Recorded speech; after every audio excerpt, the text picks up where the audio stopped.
This bizarre story begins early one morning when the main character, Barry, comes to propose to the parents of his girlfriend, Carol. He says he's been saving up $8 million since he met her in high school, but he simply doesn't have any more money. Carol's mother claims that all this is a pathetic excuse, since the marriage of the only precious daughter should be accompanied by rich gifts. Carol's father says he hears Barry has inherited an apartment in a good area that he can sell. Barry says that this apartment is his father's and the company's, so he can't just sell it. Carol's mother immediately loses her temper and says that he probably just doesn't want to spend money on their daughter. Carol reassures her parents, says that she will sort everything out herself, and then gestures for her boyfriend to go outside. She immediately follows him to have a proper talk. Carol says that her mother is right, and Barry just has to find the missing amount. Barry replies that he can't find more money. Carol starts to get capricious, and says that if he really wants to marry her, he must figure out how to get this amount. Barry realizes he has no other choice and says he will sort out the money, but he needs some time. Turning quickly back, he says that as soon as he gets the money, they will get married as soon as possible. The action moves several hours into the future, to a small coffee shop where Barry has been working all this time. His colleagues say he eats too little for lunch and needs to economize less, but he says he has no other choice. Suddenly, he hears the voice of his beloved Carol, who is talking to her friend about how she is going to get married. A friend tells her that lately all she hears from her is talk about money, after which it becomes clear that Carol is cheating on the protagonist with a wealthy landlord. After some time, her friend asks her if she will really marry Barry, who is not a rich man.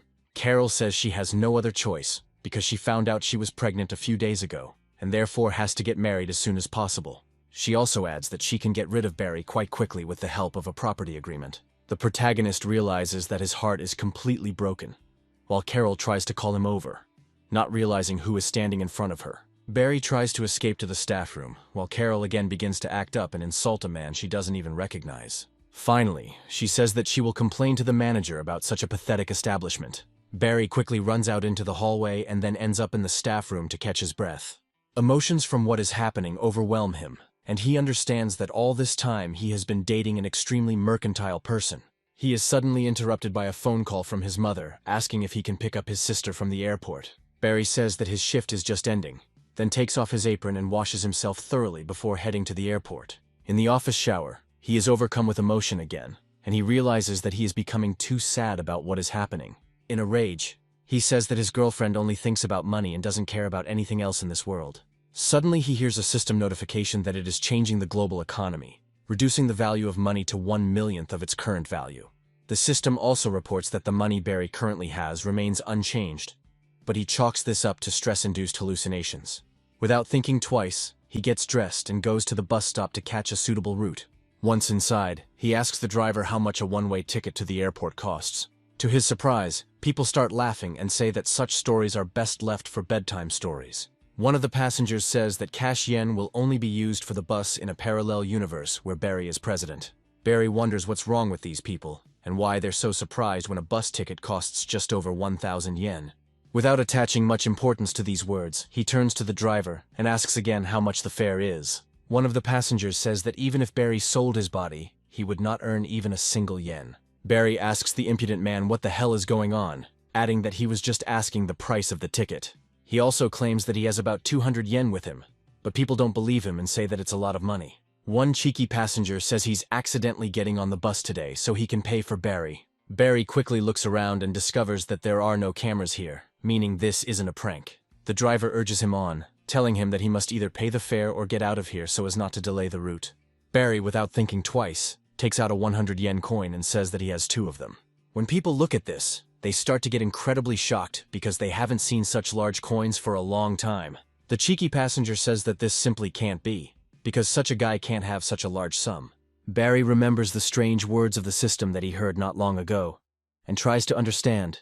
Is it possible that everything he heard is true? He still tries to pay the fare, but the driver says he doesn't have enough money to give him change. Barry looks closely at his coin and wonders in his mind if 100 yen is really such a huge amount of money now.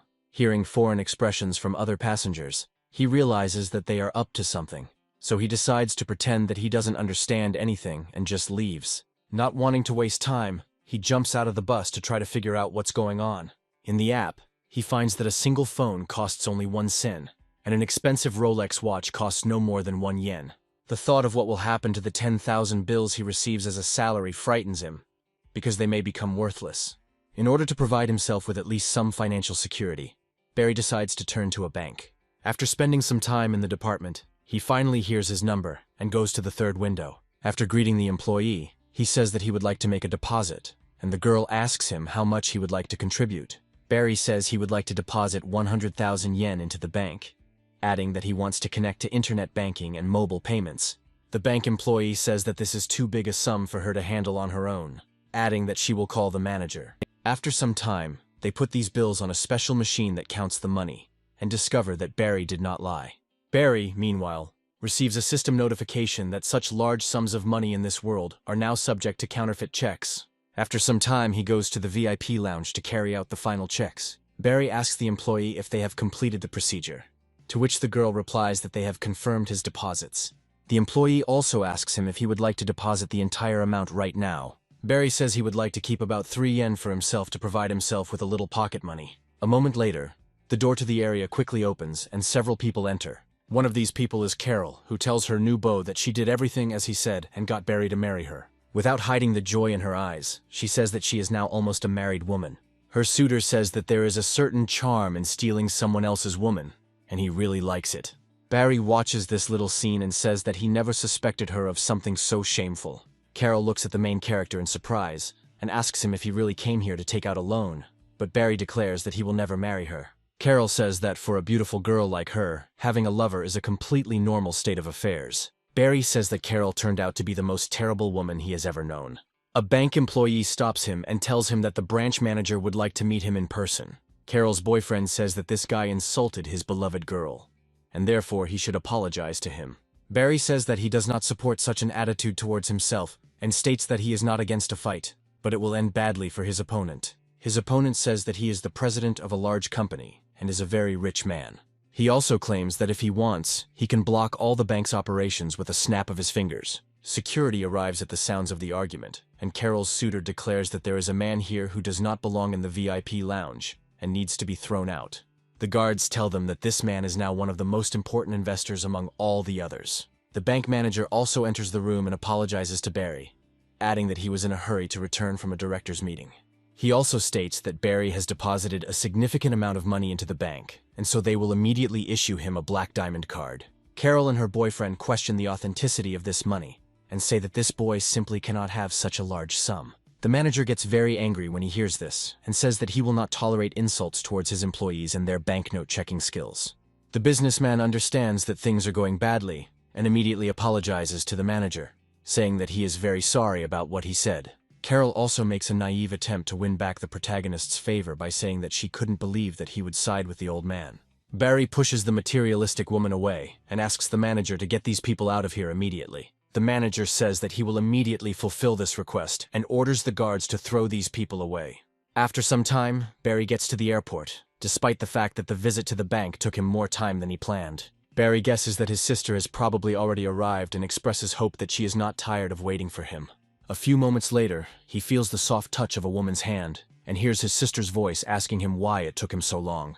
Barry smiles and turns towards his interlocutor, who tells him that he now owes her a chocolate bar. The main character says that he had to stay late, but he agrees to somehow compensate for it. Looking at his sister, he realizes that she is, as always, charming, after which he suggests going to a cafe to order some refreshments. Looking around, they discover unusual shops, and declare that their city has never seen anything like them before. The protagonist's sister suggests that they should take their time because everything at the airport is quite expensive and that it would be better for him to get out of the area. Suddenly, some young man bumps into the main character, deliberately pushing him aside and thereby demonstrating his impudence. This man turns out to be one of Barry's sister's classmates, who says that he can treat them if they are going to this cafe. They also start laughing at Barry, saying that he won't be able to earn even enough for coffee because he dresses like a real poor man. Barry asks his sister if she knows these people, to which the girl replies that she met them recently, and they said that they study in the same class with her. Immediately after this, she asks her brother not to interfere in this, saying that these people are not worth attention. The arrogant student says that this man probably doesn't even have money for a bottle of water, so he better not come here. His girlfriend asks him not to interfere because otherwise he might become infected with poverty, and this is not what they want. Barry is suddenly given a mission that requires him to spend 1 yen within 2 hours to receive a physical boost. The main character tosses a coin and says that he really wanted to get something like this in order to teach these people a lesson. The girlfriend of an impudent student tells him that he should stop wasting his time on all sorts of losers. She also decides to make a very strange expression on her face. I mean, his throat is dry. Seeing this, the student says that he will buy her something to drink to quench her thirst. Their peculiar flirtation attracts the attention of a large number of people, who suddenly rush off somewhere in an unknown direction. An angry boy yells at other people to watch where they are going. The girl next to them says that everything in the cafe will be free today and decides to check it out. The head of this student group is surprised that in such an expensive cafe, everything will suddenly be sold for free. Coming closer to the employee of this cafe, he asks her if everything will really be free today. The girl says that everything is exactly like this, since today this client is paying the entire bill, pointing to Barry. Barry says that since it's very hot today, everyone can drink as much as they want. Immediately after this, he turns to his sister and asks her if she likes these drinks, to which the girl replies that they taste a little bitter. The student asks the protagonist what he is trying to do, to which he asks a counter question, does he really want a drink too? Barry says that if he thanks him, he will even buy him a drink. The cheeky student says that he won't thank you for this cheap coffee because even dogs don't drink it abroad. His words have consequences, as all the people around him start looking at him with irritation. Barry advises the student to choose his words, to which he replies that he does not need drinks that poor people who have never traveled abroad drink. Citizens at the airport say that he needs to refrain from criticizing someone who provided a service from the heart. They also talk about the need to teach this scoundrel a lesson who is trying to humiliate people he knows nothing about. The beaten young man tries to call his friends for help so that they can pull him out of this difficult situation. Angry townspeople ask the student's friends if they are his accomplices, to which they reply that they do not know him. Barry says that no brat can get his sister by waving change. The protagonist's sister says that they spent quite a lot of money, but Barry replies that for him such amounts are nothing. After some time they arrive at a taxi stand to rest. The system notifies the protagonist that the task has been completed, and the bonus has been distributed according to his characteristics. The system also informs him that his stamina has increased 3 times compared to a normal person. Barry's sister asks him where the taxi they called went, to which he replies that he will now take a closer look at the navigator. A few more minutes pass, and the protagonist's sister draws his attention to the fact that a very beautiful car has stopped next to them. In this car sits a businesswoman named Jean, who asks Barry what he is doing here. Barry says that he has come to pick up his sister and is going to take her to the university dorm. Barry's sister says that she will get to the dorm herself, so that he does not miss the chance to work with such a beautiful woman. Jean asks Barry what they are talking about, to which he states that he would like to get in their car. Barry reflects that he has always struggled financially, so even if this is his only paycheck, it's not bad. After some time, Jana tells him that he should look at all the presentation materials while he has the opportunity. Jean also says that if the project goes through, his bonus will be several hundred yen. But Barry states that he feels like he has fallen into his manager's trap. She also places her hand on his thigh and tells him that he has become too cocky, to which he replies that she needs to watch the road. Jana smiles and says that he should be proud of the fact that he fell into her net. After some time, they successfully reach the main building of the corporation. Barry's workplace is already being hijacked by some scoundrel named Ogawa, who is trying to get rid of his personal belongings. Barry tries to find out what all this means, to which Ogawa says that he no longer has a place in the development department, and as of today, he is fired. Barry demands that his interlocutor return what belongs to him, but the latter asks a counter-question as to why he should do this. Ogawa asks him if he's really going to settle everything with a fight, and swings his arm to deliver a powerful blow. Barry intercepts the blow from the impudent fool and immediately grabs his palm. A few moments later, he presses on one of his attack points, and the defiant Ogawa instantly gives in. One of the senior staff members intervenes and asks Barry to immediately let go of the man's hand. He also states that Barry's abilities are not outstanding, and he decided to pass this presentation on to Ogawa. Barry asks his manager if he is really trying to steal a project he created from scratch at the last minute. The manager says that if he is not satisfied with something, he can go to hell, but Jana intervenes. She states that she will never allow this to happen, because Barry developed this project from the very beginning, which means there is no replacement for him. The manager says that this issue does not concern Jana, but the girl states that they have no right to give direct orders to her subordinates. The manager says that very soon Jana will see everything herself and will bitterly regret her decision. Jean tells Barry not to worry about it, and recommends that he focus on preparing for the presentation. Barry reflects that although his manager is strict in her work, she really knows how to care for her people and protect them. After some time, the action moves to a conference room where the project presentation is to take place. Jana finishes her presentation of her project, saying that their work is now complete. The president of Kia says it was amazing, and they exceeded all their expectations. Jana pats Barry on the hand and tells him that he did an excellent job preparing the presentation material. Barry smiles and reflects on the fact that his manager is getting too close to him and showing too much attention. Akira says that as soon as the president of their company appears, they will discuss the issue of settling the debts. Jana looks closely at the president and asks him what kind of debt settlement he is talking about. The evil manager says that the company's financial statements show debts of several hundred million, and at this rate, they won't even be able to pay salaries. Jana says that all this is complete nonsense, since there is nothing like this in the company's accounting books. The manager says that she was completely deceived by these old people, because the books she looked at actually turned out to be fake. Jana asks whether they really planned to lure her into a trap from the very beginning, to which her opponent laughs and says that she was caught perfectly. Jana says that this company is something that she built with her own sweat and blood, and now they are simply trying to take it away. Her opponent says that they have already founded a new company, and they will be the ones to sign a large contract on favorable terms. He also says that the president of this company will buy the entire story for a mere 90 yen, to which Jean replies that this is a blatant attempt to take advantage of their temporary weakness. Her opponent, Kawasaki, says that she is unlikely to be able to get even such a small amount. After some time, the company's president, Kinoshita, arrives in the hall and immediately catches the admiring glances of everyone present. One of his companions says that he is sorry to drag him into such a situation, but he would very much like to meet the person who contributed 100,000 yen.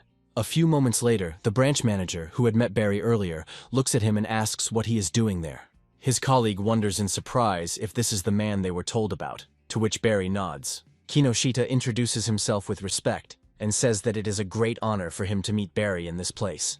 Kawasaki is shocked and wonders if the president is confusing the boy with someone else, since Barry is just a janitor. Kinoshita calls Kawasaki a pathetic fool and says that the man deposited 100,000 yen into the bank without thinking, just by walking in. Barry, meanwhile, says that buying their company is not yet possible because the documents turned out to be fake. He also says that there is one more thing that needs to be sorted out before they can part ways peacefully. Jean asks him what he is talking about, to which Barry states that these people were falsifying the books and trying to sell the company illegally. He turns to one of his comrades and asks for a thorough investigation, adding that they are ready for full cooperation. The branch manager confirms that they will involve the relevant authorities and conduct a full investigation to identify those responsible. Kawasaki, in despair, cannot believe what is happening and declares that all of these are false accusations. After some time, news appears in the newspapers that the employee was arrested for embezzlement and involvement in creating false accounting reports. Barry and Jean decide to celebrate the occasion with a dinner together, and the girl thanks him for everything he has done for her. Jana also says that he saved her company, which is the most important thing in her life, and adds that she appreciates it very much. Barry says that he would like to entrust the management of the company to her, but in the future, she needs to be more careful and not allow herself to be deceived so easily. Jana smiles and says that she really does fall for tricks easily, so this won't be easy for her. After this, she stands up and says that she wants to propose another toast. After a few moments, she finds it difficult to walk and slips on the smooth floor. Barry immediately rushes forward, prevents the girl from falling, and asks her if she is okay. Jana says that she twisted her ankle and needs to be in her hotel room, then looks at him suggestively. She also says that she hopes he won't do anything weird, to which Barry calmly replies that she doesn't have to worry about him. A few minutes pass, and they find themselves in a rather expensive room. Barry checks to see if everything is okay with Jean, and says that in that case, he might as well go about his business. As soon as he turns around, Jana decides to take action and wraps her leg around him. Barry turns around to see a beautiful girl throwing herself into his arms. Looking at him, she smiles, because this time it was he who fell into the trap, despite the fact that he always gave advice to others.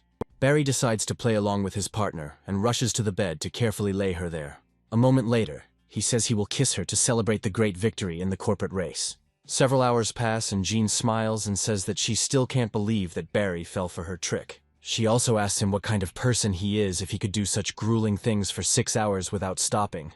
Barry smiles and reminds her that it was she who first provoked him to do such things. Jana playfully says that she didn't expect today's youth to have such amazing stamina. Immediately after this, she pounces on him again and says that she can't stand it anymore. A little more time passes, and Barry receives a system notification that he must spend 1 yen before the end of the day to receive a random bonus. Barry asks his new girlfriend what she thinks about him investing in her company. Jana says decisively that she would be against such a decision, because it is too much influence on his part. She also says that after the incident, the company will suffer some losses, but they got rid of the infection, and will eventually come out on top. After this, she kisses the main character and says that this will be the best gratitude for her largest investor. She then tries to move away, but realizes that she is doing so with incredible difficulty. Jean talks about how she is literally falling apart, all because of the incredible intensity of some of the actions she carried out with Barry. Barry asks her why she doesn't take the day off, to which the girl replies that they have an important meeting today, and she simply has to be there. With great difficulty, but nevertheless, she says that she must achieve everything on her own. Barry is seeing his partner off, thinking that he might get some rest in that case, when he suddenly receives a phone call. After receiving the call, he realizes that it is his best friend, whose aunt was hospitalized, calling him. Jumping up from his seat, he immediately goes to the hospital to visit his friend and his relative. The protagonist's best friend Yamaguchi is already there, sitting next to his aunt. The elderly woman says with sadness in her voice that she had never been sick before, but now she has found herself in such trouble. Barry peels an apple and tells the woman that it's just years of fatigue taking its toll. He also smiles and remembers that when they were students, he ate at her house very often. Barry hands his aunt a peeled apple, saying it will give her strength to fight the disease. Yamaguchi considers borrowing money from a friend, but changes his mind when he sees that Barry's company is not doing well. After some time, a pretty nurse enters the room, accompanied by two strong young orderlies. One of the orderlies says that the patient needs to be transferred to another room immediately, no matter what happens. Yamaguchi stands in the way of the orderlies and asks what happened and why she is being transferred. He also says that he will arrange the hospitalization within a few days, and asks not to throw her out. The nurse looks at him in surprise and tells him that the aunt is being transferred because a payment of 1 yen in cash has been received. Yamaguchi asks the nurse where the money came from, to which she replies with a smile that Barry paid for everything. The orderlies lift the auntie into their arms and say that they will personally take her to the ward, asking if everything is okay with her. The woman smiles and says that she is glad to be in the company of such amazing men, noting that she already feels better. The satisfied orderlies tell her to hold on tight and say they are heading to the VIP room. After some time, they find themselves in a special hospital ward intended for high-income patients. Men tell women that they can call them at any time because they are available 24/7. Yamaguchi, meanwhile, says he feels like he's dreaming, and asks Barry to hit him to make sure it's not a dream. Barry happily complies with his friend's request and delivers a powerful blow to him, causing him to scream loudly. Yamaguchi asks him to take it easy, to which Barry replies that this is his punishment for hiding the problems with paying for the treatment. Yamaguchi apologizes for hiding everything, but Barry understands why he did it. He immediately says that if Yamaguchi ever runs out of money, he should immediately contact him, because his aunt's health is a priority. A few moments later, Barry receives a system notification that he has completed the task and received the eye-shaped measuring tool skill. Barry carefully reads the description of his reward and wonders what this bonus even means. Meanwhile, we move to the next room, where a young girl asks her father how he is feeling. This girl turns out to be Yamada, a student at the university where the main character's sister was admitted. The girl asks her father if she should call a doctor, to which he replies that he is fine, and wants to hand over the management of the company to her. Handing over a notebook, he says that it contains materials on the current project. If they sign the contract, they will be able to stabilize the financial situation. Yamada's father says that the project is a perfect match for her specialization, so she will definitely succeed. Yamada promises to think everything over carefully, and asks his father to just rest in order to recover as quickly as possible.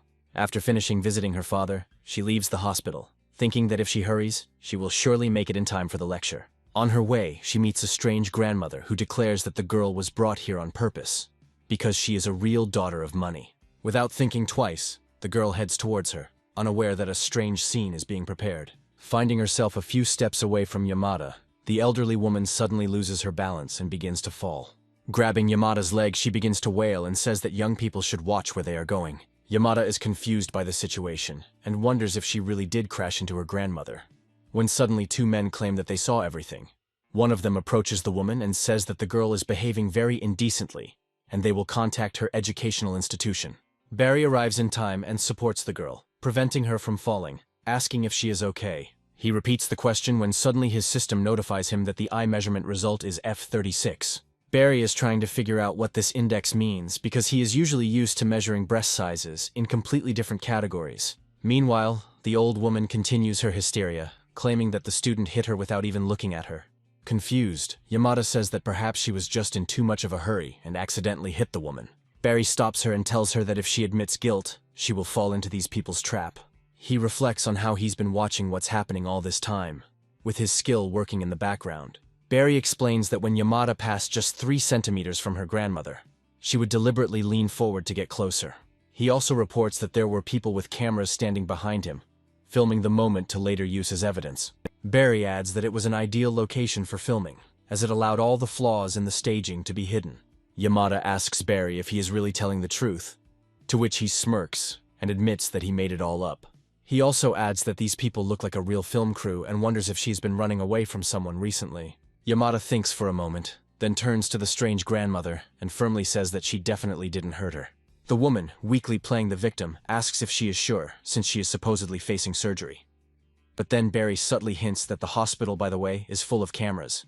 Yamada confidently states that she agrees to watch the video, but adds that regular filming is not always able to accurately reflect all the details. She also says that there are now slow-motion technologies that allow you to capture even a fraction of a second, and with their help, you can find out the whole truth. Yamada solemnly declares that if she is found guilty, she will compensate for all losses, but if it turns out the opposite, then moral compensation will be written off from them. The grandmother immediately becomes frightened by such a calm, but frighteningly logical threat, and quickly runs away, muttering something inarticulate. Yamada proudly watches these swindlers go by and says that she will never allow anyone to treat her unfairly. Barry asks with interest how she knows about such technologies, to which the girl laughs and admits that she made it up herself. A warm smile, a slight spark of mutual respect and understanding, flares up between two resourceful people. Yamada states his name and thanks Barry for his quick and decisive help. Barry also introduces himself in response and adds that he is a little busy now, but if she wants, they can go for a walk later. He watches her go, wondering if perhaps this is all just a way to subtly keep him under control. However, he grins and decides that it is better not to get too close to sincere people who have their own ambitions. After some time, he notices that the clock is already quite late. After leaving the hospital, he heads home to one of his rented apartments. Making himself comfortable on the couch, he decides to check out what's on his favorite streaming site today. With just a few clicks, he finds himself on a live broadcast, a competition between 2 streamers, in which the famous dance goddess takes part. A streamer named Celine is clearly in the lead and thanks all her fans for supporting her talents in the field. Her rival, Abigail, asks for support from her audience, especially those who come from the gaming segment. Celine remarks with a sardonic smile that Abigail seems to be losing and sarcastically asks if she should play games with her feet. As a mockery, she actually starts debating whether to show how good she is at playing with her feet. Barry activates his ability, a tool for ultra-precise measurements, and begins to carefully study what is happening. Without thinking twice, he writes in the comments that something is clearly wrong with her legs, because even the table next to her seemed to have begun to deform. Celine gets annoyed by these comments and demands an explanation from Barry as to whether he even watched the stream carefully. A few minutes later, he receives a notification that he has been blocked from this channel for a whole year. Viewers immediately begin to defend Celine, calling Barry a pathetic, toxic person and a dependent loser. Barry is outraged by such a blatant violation of freedom of speech and decides that something must be done about it urgently. To get revenge on Celine for blocking him, he switches to Abigail's stream. Abigail says that the competition is almost over and asks for any financial support to try to get ahead. Barry ignores the gloomy mood in the chat and boldly sends several extremely expensive gifts at once. Celine watches in shock as donations come in and realizes that the balance of power has shifted dramatically. The site's interface shows that Abigail has received a huge number of ships, each of which costs fabulous sums. With a sharp jump, Abigail takes the lead and sincerely thanks her top donor. Celine tries to find out who sent such sums of money and realizes that she made a terrible mistake. In a last-ditch effort, she turns to her audience, trying to squeeze some money out of them. Barry doesn't hesitate to send 10 more giant ships to finally put an end to it. Celine understands that she has lost by a landslide, since her audience is not able to compete with such a donor. Barry wonders what the point of shutting other people up is if it doesn't solve any problems. The audience immediately changes sides and demands that Celine apologize to Barry, who was blocked for no reason. Celine reluctantly but clearly admits her mistake and says that she is ready to be punished. Barry, meanwhile, leaves the stream and receives several private messages from Abigail. She thanks him for his support, adding that she streams for fun and doesn't need such expensive gifts. She also offers to return the money if Barry deems it necessary, and he briefly suspects her of fraud. However, he quickly replies that such amounts do not mean much to him, and she can keep them for herself. Abigail suggests meeting and having dinner together as friends to somehow repay the kindness. Barry is a little surprised and wonders if she thinks he is trying to win her favor with gifts. However, he realizes that he has no ulterior motives and agrees to just chat. The scene shifts to a luxurious villa located on the riverbank. The villa belongs to a very wealthy family who clearly have no problems with money. An adult woman accuses her daughter Abigail of spending too much time streaming. Abigail tells her mother that this is her job, and since she has already finished everything, she can now spend time with her family. Sitting next to her mother, she says that she would never leave her alone for too long. Abigail's mother tells her that she already receives several million from the family, so she does not need to work. Abigail laughs and says that she doesn't work just for the money, because she really enjoys making a difference for her family. She also talks about how she meets some very interesting people at this job, and shows her correspondence with Barry. Abigail's mother says that she already has a suitor, one of the very large corporations. Abigail says that she is not ready to think about it now, to which the woman replies that she is simply conveying a message and is not forcing her to do anything.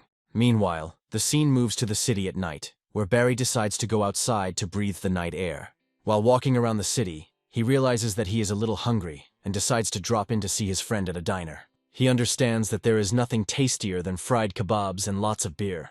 Without thinking twice, he heads to a store called Hank's Fried Snacks. Old man Hank is having some financial difficulties and asks his landlord to hold off on his payments for a little while. The landlord says that she is running a business here, not a charity. She also states that he can use his equipment as collateral and pay for the rent if he needs to. Hank can't believe what's happening, when suddenly the landlady turns to her subordinates and tells them that they must take everything that is here. Hank claims that these stoves were custom-made, cost him tens of thousands, and are not worth the money he owes her. The impudent young man says that no one will buy these old pieces of iron, and taking them to pay off the debt would be merciful. Barry immediately decides to intervene in what is happening, putting his hand on this impudent guy's shoulder to stop him.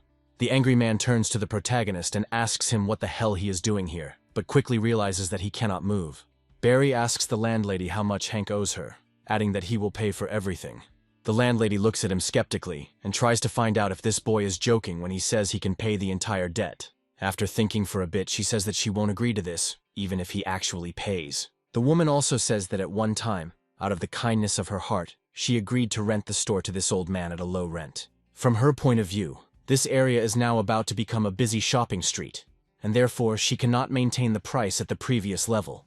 The landlord also claims that a large chain of stores wants to rent her premises at a better price. Barry, without thinking twice, decides to turn to his phone to contact the right people. At the same time, the landlord says that if they are ready to pay $30,000 to $50,000 per month, then she can meet them halfway. Barry, meanwhile, thanks his friend for his efforts in such urgent preparation of the necessary papers. Without thinking twice, he says that there is nothing more to talk about with such a greedy landlord, adding that the place already belongs to him. The landlord laughs and says she would never believe such a bluff, noting that she built everything from scratch and would not sell it for a pittance. She also orders her comrades to continue to take everything out of here until there is nothing left. Barry decides not to let this happen and stands in the way of the two thugs, instantly blocking their path with his hands. Immediately after this, he throws them back with the unstoppable power he received thanks to the system. The landlady looks at him in horror, wondering what the hell he's doing, and threatens to call the police. Barry dusts off his hands and says that she only bought the right to use the store, nothing more. A few moments later, in the middle of the night, several construction vehicles appear to begin construction. Barry smiles and says that he bought all the land under this shopping street in just a few minutes. The builders turn to their new boss and ask him what his instructions will be. The landlady looks at the construction vehicles that appeared out of nowhere and wonders what they are up to. Barry says that if he wants, he can start building on this place right now, and then it will just be empty, and she will not sell it to anyone. He also says that he will only lose a little money, since for him such expenses are a pittance. The landlady realizes that she simply cannot do anything against such a rich man and falls to her knees. She says that in recent years their family has failed in all their investments, and they live only on rent from this shopping street. As a compromise, she says she is willing to cut the rent in half, and no longer charge for water and electricity. Barry smiles and says that this is where we should have started to prevent anything like this from happening. After some time, he receives a systemic task to create a company capable of resisting a large number of greedy corporations. To celebrate his first small victory, he decides to order food. Hank says that all the treats today will be on him, so Barry can feel free to choose delicacies. Barry says that his night kitchen is still beyond competition, so he will visit it often. Hank says he doesn't want to brag, but his family has a secret recipe that has been passed down for generations. After some time, Jana comes here and says that such a big boss invited her on a date to treat her to fried kebabs on skewers. Having tried this delicacy, she says that it actually has a very interesting and memorable taste. Barry smiles and reflects that if she knew how much that kebab cost him, she would think of him completely differently. Barry also remembers that the system has given him a sense for people who have been deceiving corporations, and decides to cuddle closer to Gina. Jana tells him that there are many people around him, but if he wants, they can return home. Barry realizes that they don't smell any deception from this man, and says that he invited her here to start a company, and he needs help. Jana says that they will have Joy as his personal secretary, after which she asks what kind of company he wants to open. Barry says he hasn't decided what kind of company he wants to open yet, but he does say that the district equipment in this company should be the most expensive. He also wonders in his mind whether he will receive an additional bonus if Jana falls into the clutches of scammers, and he saves her. Jana says that she already has experience in opening a company, so they will be happy to begin their work duties. Meanwhile, Jean asks Hank to wrap her up 1 serving of fried onions and 5 servings of pork kidneys. Barry looks at his interlocutor in surprise and mentally wonders what came over her. After some time, he walks her home to make sure that she gets to the right apartment safely at night. Jana hugs him and says that he is ungrateful because she will work in the company, and he will go out again to hang out with girls. Barry says that he never betrayed her, to which Jean replies that the scent of perfume emanating from him says otherwise. Jana also states that she does not need anything else, and she only wants him to be there when needed and to help her regain her strength. Barry smiles and tells her that she can count on him, because he will never leave her in trouble. The couple heads towards the house, when suddenly Barry begins to feel a strange presence behind him, as if someone is watching him. Without thinking twice, he decides to activate his skill of incredibly precise measurement using his eyes. Taking a quick look around, he realizes that the distance to the shadow remains unchanged, which means that someone has been following them all this time. To quickly get out of this situation, he grabs his beloved by the hand to attract her attention. He also states that his stomach doesn't feel right for some reason, noting that it looks like the kebabs weren't very fresh. Barry says that he is unlikely to be able to visit her today, so she should go home without him. But Jean guesses that something is wrong here. Smiling, she says that next time he will return to her everything that he did not guess today, with interest. Barry smiles and watches her go, telling her that next time he will definitely make up for the inconvenience. After waiting for Jana to go further away, he turns back and says that they have been following him for too long, recommending that he show himself. 3 mafia guys appear in front of him and say that they came across a guy with very sharp eyes. Their leader says that since he is meddling in something that is none of his business, he should not complain about the problems he will get.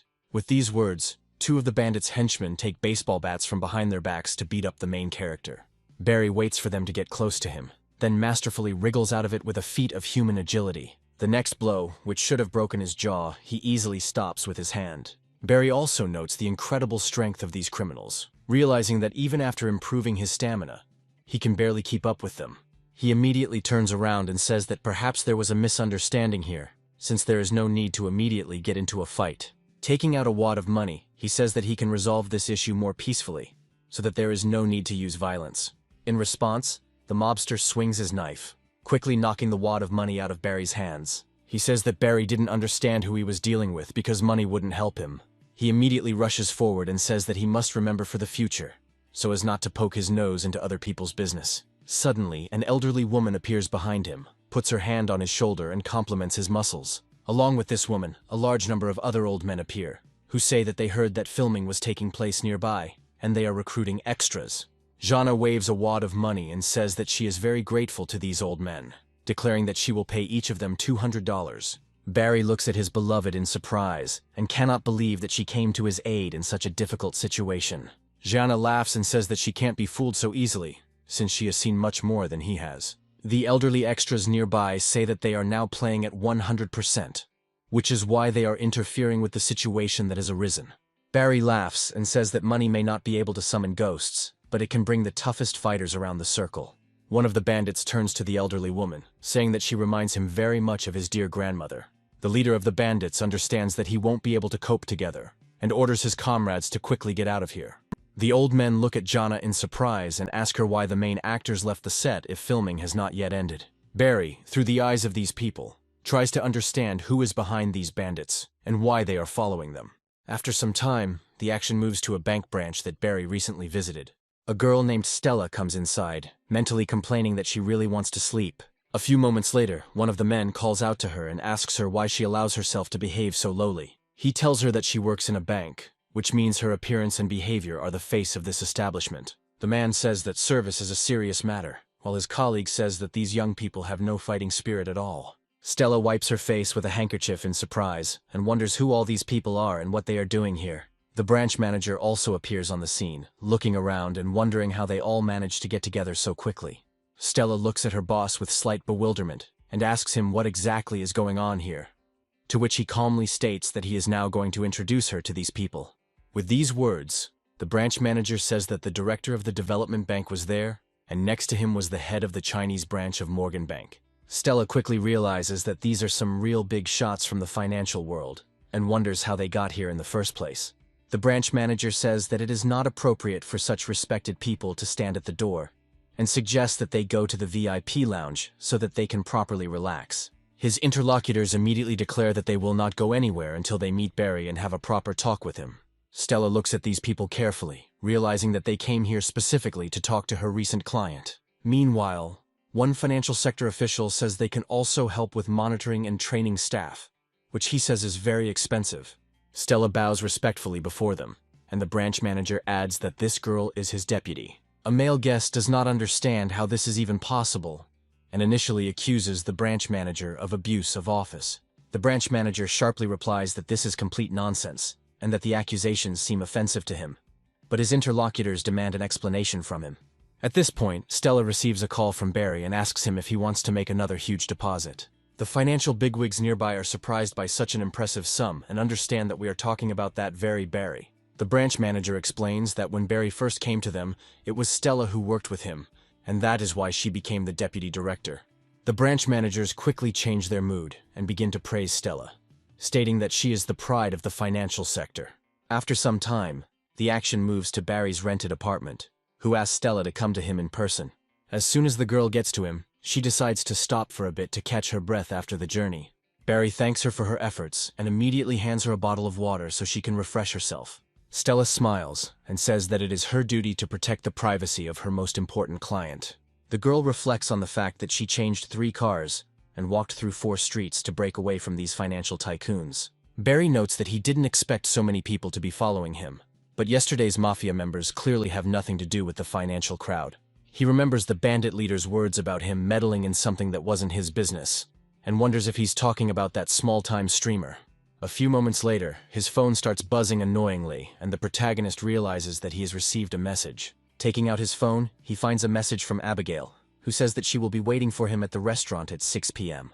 Barry realizes that this is a very fortunate coincidence, because it is a good opportunity to find out more information from her.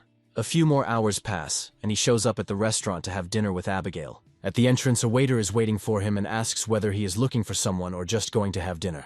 Barry realizes that he doesn't even know Abigail's real name, so he tries to figure out how to get out of this situation. The waiter politely says that if Barry doesn't have a reservation, he can show him to a free table. Suddenly, a manager with a more menacing disposition comes up and asks what he does anyway. The manager begins to scold his colleague for putting flowers in the VIP room. He also says that if they lose such a guest, they will not be able to pay for the reputational costs for a long time. The manager formally runs up, looks at Barry and declares that they don't need any new security guards. Barry ignores the impudent man and immediately receives a call from Abigail. Barry then says he is in the restaurant lobby, but the manager cuts him off and says that talking on the phone is prohibited in the lobby. Barry doesn't have time to respond to the provocation, when suddenly a small girl appears behind him and puts her hand on his shoulder. Barry turns around to see Abigail, who says she is very happy to see him. The managers look at Abigail in surprise and ask her if this man is really her guest.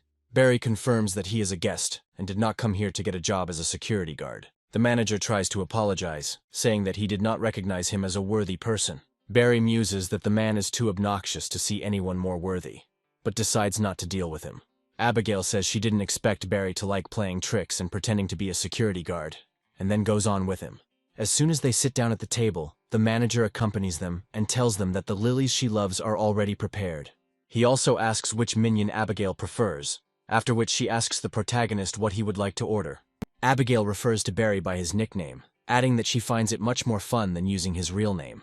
Barry states that he has never been to such places before, so he will order the same as his companion. The manager turns to Abigail and asks if she would like to order her favorite drink, called candy. Abigail asks Barry what he would like to drink, to which he replies that he would prefer something soda. The manager says that almost no one in the establishment orders cola, and adds that mixing it with wine is downright disgusting. Barry asks if he can have a regular cola, to which the manager replies that if the gentleman wants it, he will definitely be provided with this drink. Moving away, the manager reflects that the man is just a toy of Abigail, who imagines herself to be someone important. As he heads to the kitchen, he notices another man in rather simple clothes and wonders what this werewolf is doing here. Meanwhile, the young man sitting at the table is left wondering where the most important beauties of this city have gone. After a while, his gaze stops on Abigail, and he realizes that there is at least one more beauty here. Looking at his interlocutor, he says that he has hopes for her. Some time passes and the manager brings Abigail's order, which is cooked Australian king crab. Abigail says that she is now going to the restroom and notes that he can still watch these people. Barry is left alone when suddenly a beautiful girl approaches him and tells him that this is a very popular Australian crab. She also states that this crab has very powerful and thick claws, while making a very strange facial expression. Leaning towards the protagonist, she asks him if he can treat her to this dish. Barry takes a good look at the girl and asks her if she wants him to treat her. After a short pause, he decides to make fun of her by asking if there are really beggars in such a fancy restaurant. Deeply offended, the girl asks him if he really thinks that other people can't afford this place. Turning quickly, she says that the damned pauper can enjoy this crab as much as he wants. Just a few seconds pass, and her body touches the elbow of the protagonist, who had been peacefully snacking on a crab all this time. The girl immediately tries to start a scandal, asking him why the hell he decided to grope her. Barry asks her what it means to fence, to which the girl states that he doesn't have to pretend to be innocent. She calls him a loser again, and then states that, in addition to this, he also gets physical. In a fit of feigned anger, the girl grabs a glass that was filled with cool water. Moments later, she tries to throw it on Barry's face to teach him a lesson. Barry dodges this action with incredible ease, causing the water from the glass to spill onto the wig of a fat man named Suma sitting nearby. Abigail, who has been watching the whole time, tells the girl that she has unfairly accused her friend and should apologize. The girl says that he has no reason to apologize to this man, since he groped her himself. She also asks her who she is to force her to do such things. The manager runs up to Abigail and says that, as per her instructions, they have already recorded the cameras. He also says that after zooming in and slowing down, it turned out that it was this girl who came closer first. The girl claims that she most likely just tripped, but at that moment Barry decided to extend his hand. She also states that no girl would disgrace herself for such nonsense. Abigail asks the manager to inform other restaurants that this woman is suspected of fraud and to blacklist her. The swindler wonders who this girl is and where she got such serious power from. Abigail immediately takes out her phone to take a photo of her opponent's surprised face. The girl asks Abigail why she is filming her, to which she replies that she will post the photo on social media so that everyone will be more careful. Abigail turns to Barry and says that she will not allow him to be insulted and will help him out at every opportunity. The swindler wonders how she will be able to fool rich people and extort money from them if she is blacklisted by other restaurants.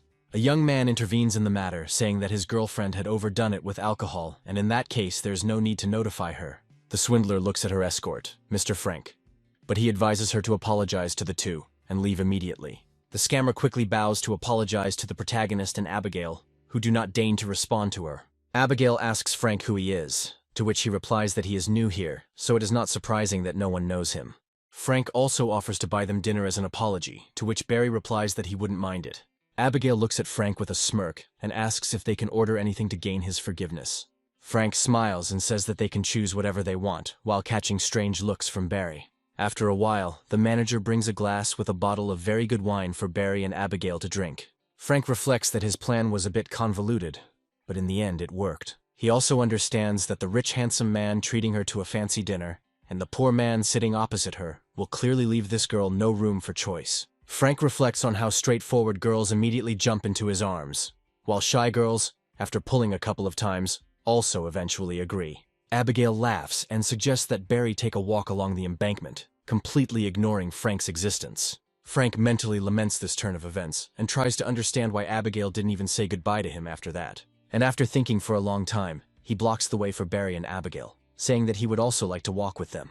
Abigail asks him why they should go out with him, implying that she doesn't want to. Frank does not give up on his attempts and offers his interlocutors to exchange contacts, to which she replies that there is no need for this. One of the waiters appears behind him and says that his bill is still unpaid. Frank looks closely at the bill he will have to pay and is lamented by the incredible amount he now owes the restaurant. Abigail smiles and says that she knew from the start that Frank was just trash trying to lure girls with money. She also wonders if he will not be able to pay for such an inexpensive dinner, offering to pay for it herself. Frank immediately loses his temper and rushes to hit Abigail, saying that no one has ever tricked him for free. Barry immediately steps in and intercepts the blow to prevent Abigail from being assaulted. He looks sternly at Frank and asks him if he really wants to start a scandal right in a public place where everyone can watch this circus. Frank is in incredible pain in his arm and asks Barry, with pain in his voice, what group he is in, as if that would explain the whole situation.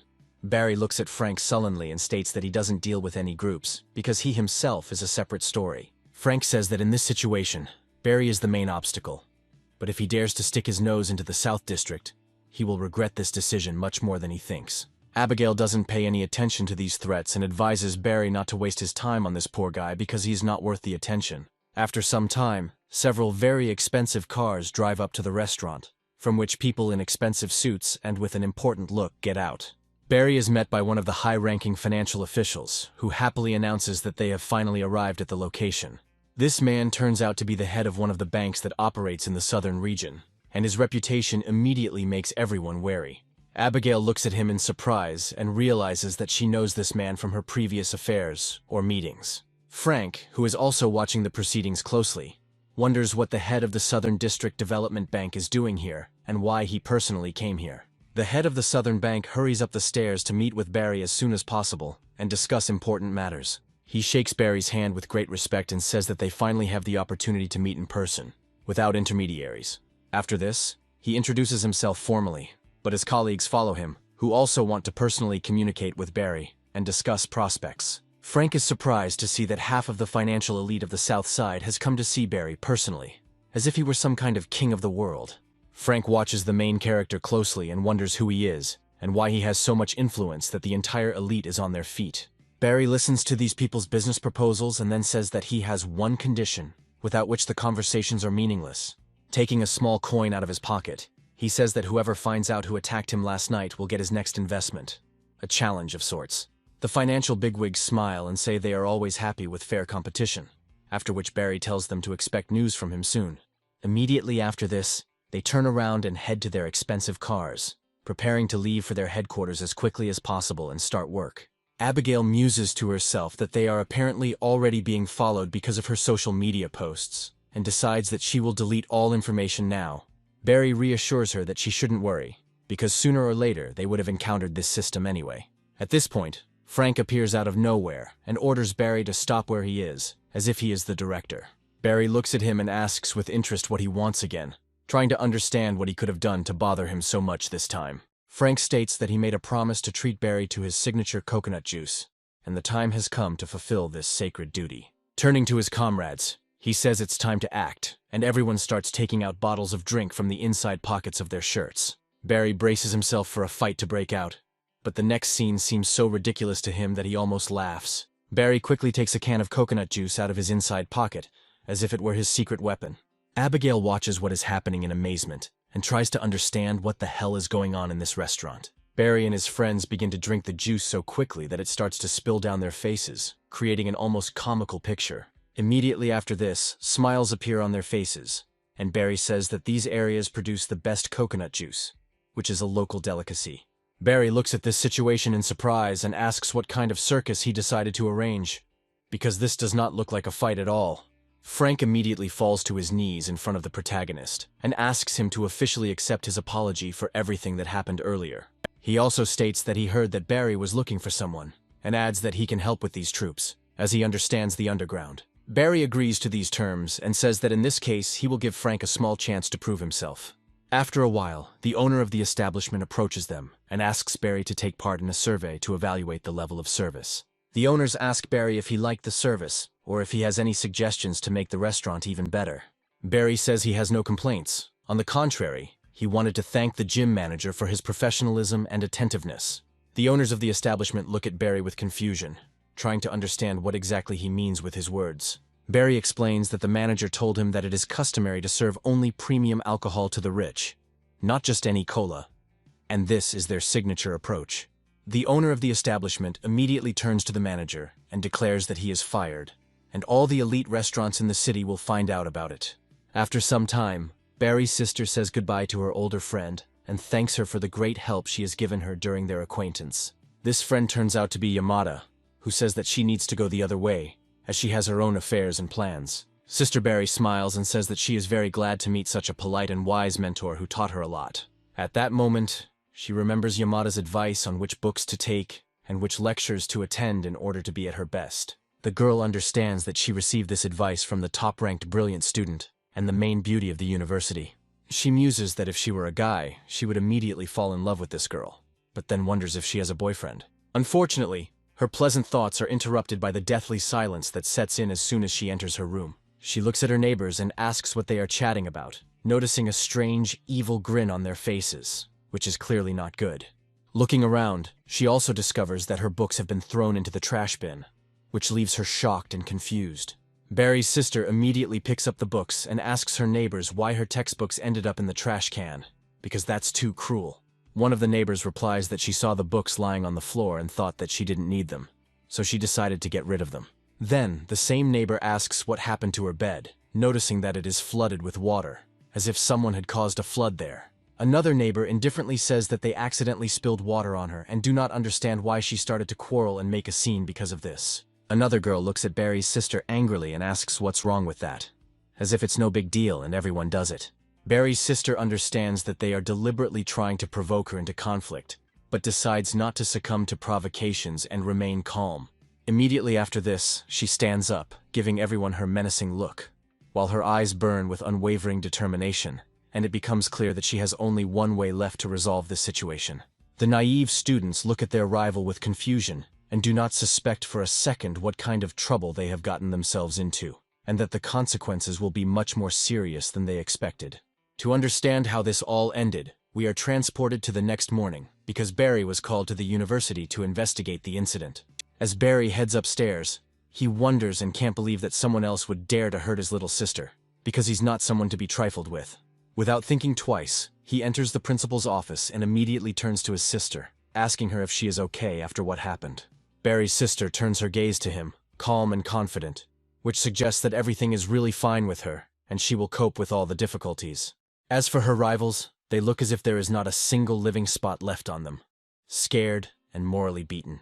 Barry doesn't notice this, and firmly states that he will definitely stand up for his sister. No matter what happens, he will not let her go lower. The teacher calmly informs her that there has been a case of severe bullying in the dorm where Barry's sister lives, and the situation requires immediate attention. Barry greets the teacher, saying that he is already more or less aware of the whole situation, and intends to sort everything out fairly. He also stresses that he considers such serious incidents too important to be ignored, otherwise something much worse could happen. The teacher agrees, and says that the school has the same position, which is why Barry was invited to the conversation. Without thinking twice, she turns to Barry's sister and asks if she has anything to add regarding the bullying accusations from her neighbors. Barry looks at the teacher in surprise and asks if she really means that his sister is the aggressor in this situation. The students start crying loudly and say that even their mothers never scolded or offended them like that it is unfair. Barry turns to his sister and asks if the accusations are true, to which she merely chuckles, not backing down. We are briefly transported back in time to understand what exactly his sister did and why this whole story started. She states that if things have gone this far, then she is obliged to help her neighbors raise the necessary amount, no matter what it takes. In the blink of an eye, she pounces on one of the students and grabs her by the hair, showing that she is not joking. Ripping a lock of hair from her head, she says that going bald won't save the situation, and that she'd better come to terms with reality instead of making a scene. Immediately after this, she grabs another neighbor, who tried to offend her with a wet rag, and says that now she will sleep on another bed.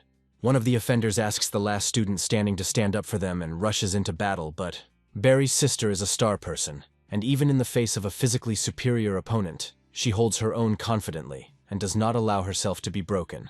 She knocked the girl to the floor with incredible ease, despite the difference in weight, and it showed that she was not someone who could be easily dealt with. Proudly declares that the girls from their family are no weaker than the guys, and in general, it is better not to mess with her. At this point, Barry suddenly remembers that in terms of ferocity, he's not even close to his sister. He's got to move himself. He immediately begins to defend her, saying that why on earth would his sister behave like that if she is fine and not an aggressor. A teacher named Cherry asks Barry to step aside for a moment to discuss the matter in a more private and calm setting. She says there may be more to the incident, as 3 students are telling the same story, and Barry's sister has admitted her guilt. She also emphasizes that it is essential to find out all the details in order to understand and avoid similar situations in the future. Barry says that he understood the teacher perfectly well, and asks to be given freedom of action, so that he can find out the whole truth on his own. After a while, he approaches 3 students and says that they need to come out and talk to settle this situation once and for all.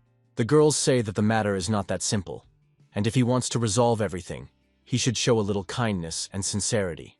Barry snaps his fingers and says that's exactly what he thought. There has to be sincerity involved in this matter, otherwise there's no other way. Suddenly, out of nowhere, a courier appears and announces that his urgent delivery has finally arrived, and this could change everything. After some time, the courier dumps a pile of handbags and several expensive factory-made items in front of the students, clearly not for free. Looking at such a bribe, girls say that this gift will be quite acceptable for true sincerity, and perhaps will solve everything. But Barry suddenly throws it all on the floor so the girls can pick up the gifts from the ground themselves, showing that money doesn't solve everything. He says that he can easily offer something like that, but he is not sure that these girls are worthy of accepting such gifts from him. He then asks why they attacked his sister, because if it weren't for their provocations, she would have no reason to do so. The girls exchange glances, and Barry immediately guesses that something is wrong here, and that there is a much deeper intrigue hidden. He says that he can pay 2 or 3 times, or even 100 times, the amount they were given, but sooner or later he will still get to the truth. He also states that if he gets to the bottom of the truth himself, he will tell about what happened on the school radio so that no one can hush up the story. The students give in and admit that they were paid by a guy from their department, and he asks them to frame Barry's sister in order to take her out of the game. One of the students shows him a photo of this man and says that his name is Jeff, and he is the one who started everything. Barry looks closely at the photo, trying to remember all the facial features so as not to lose sight of this important character. After some time, the scene moves to a single university apartment, where his sister now lives. Barry makes a bed for his sister, and tells her that now she doesn't have to go back to the dorm, but can live here safely and peacefully. His sister says that he is the best brother in the world and declares that in that case she will go and look around to meet new friends. Meanwhile, Yamada is doing her chores in the apartment and notices that she has a clogged pipe. The girl cannot understand why the pipe suddenly broke, and now the water does not drain, creating a problem that needs to be solved urgently. Thinking about calling someone competent, Yamada gets up from his seat and sees Barry's sister standing in the distance. The girl asks Yamada with a happy smile if she also lives here, showing that she is glad to meet a familiar person. Yamada feels incredibly tired, but still smiles faster than the protagonist, asking her what she is doing here. Barry's sister comes into her friend's apartment and says that apparently she has a leaking pipe. Yamada says that this is indeed the case and she is going to call a specialist, but the girl states that she understands these things. Yamada looks at her in surprise and says that she never expected the girl to have such skills. Barry's sister carefully examines the pipes and says that she can safely trust her in this matter as well. Meanwhile, Barry feels a strange sensation, as if someone near him has a mysterious aura. Passing by the open doors, noticing that Yamada is still nearby, he asks her what she is doing here. Yamada turns around and recognizes him as the same guy from the hospital who helped her get out of a difficult situation. Barry comes closer to her and tells her that she should give him a tour of the university, not hiding his sincere smile. Yamada says that if he broke into the women's dorm for this reason, then most likely he will have to call security. Barry freezes in place and wonders if this girl assumes he's trying to get her. In turn, he points to his sister and says that this silly girl is his sister, and he came to help her with settling in. The system immediately notifies him that there is a very trusting girl in front of him who needs to be saved from the situation. Barry's sister gets to her feet and asks him if he knows Sister Yamada, then asks her to check if the pipe is okay. Yamada asks her if she was able to do it so quickly, to which she just smiles and dusts off her hands. Barry, meanwhile, is deep in thought and realizes that he never expected that this girl would need to be saved. Meanwhile, Yamada praises Barry's sister, saying that she didn't expect the problem to be so easily solved. However, as soon as this unfortunate girl touches the tap, it begins to douse her with too much water pressure. Before Yamada can react, she suddenly finds herself completely soaking wet. Barry's sister laughs and says that apparently she made a mistake somewhere. Barry, because he thinks that what he was failing at has been solved, but he still doesn't understand what he needs to do. Barry also can't figure out how to figure out the situation that requires saving this very proud and not stupid girl. That's it. Barry's sister asks him if he's thinking about Yamada again, which brings a small smile to his face. She immediately starts the game, saying that she will give birth to his happy future. She, as a younger sister, is ready for everything and will collect information.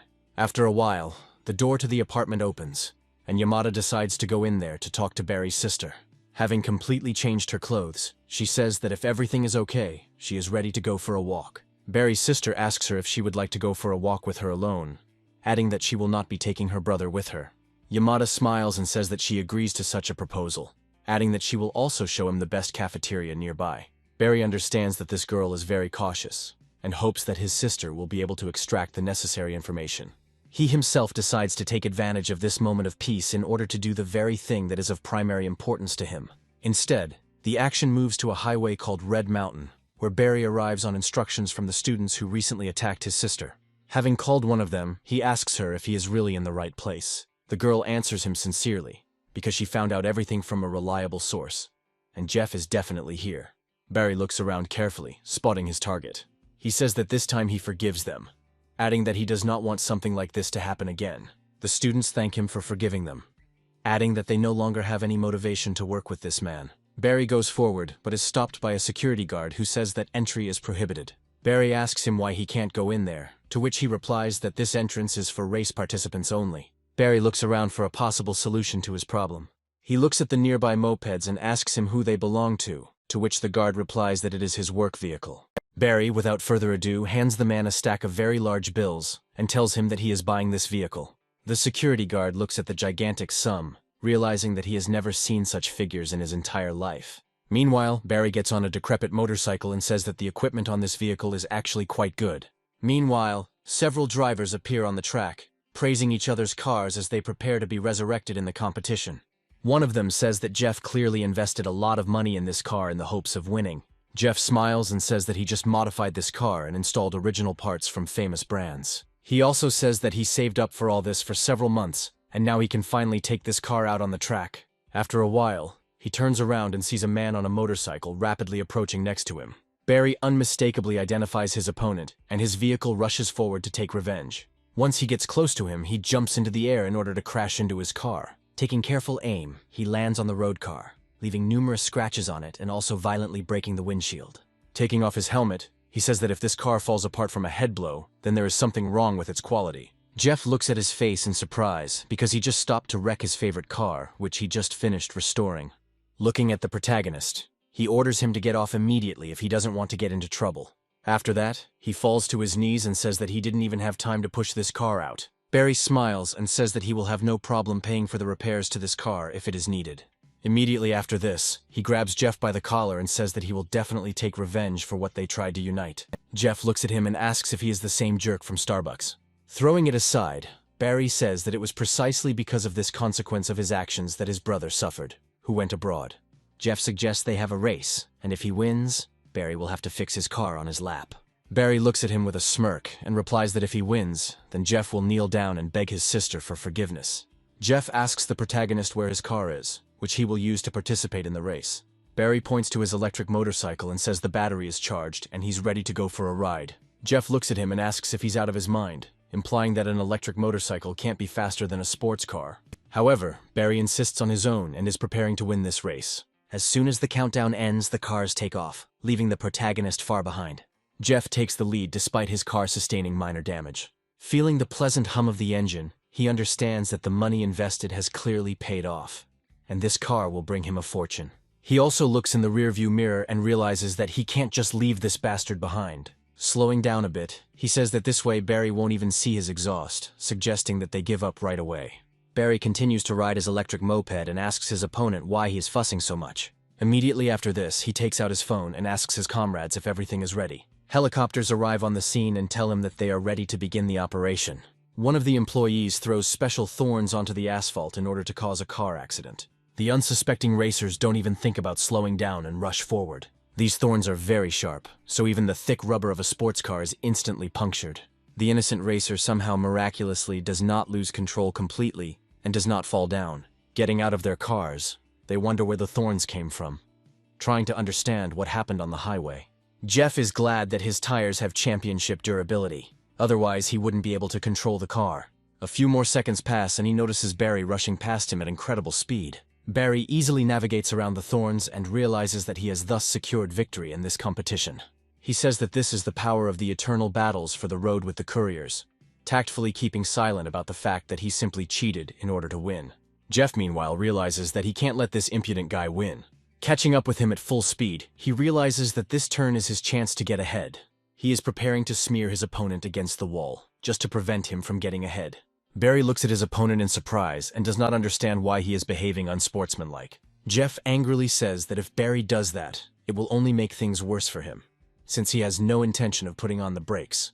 The protagonist understands that he needs to take urgent action if he wants to get out of here alive. Jeff loses control of his car and crashes into one of the stone walls. Quickly getting out, he looks around in search of his victim and tries to figure out where she went. Raising his head up, he hears the loud roar of a helicopter and tries to understand where the air transport came from. Barry appears behind him and says he's lucky he can fly.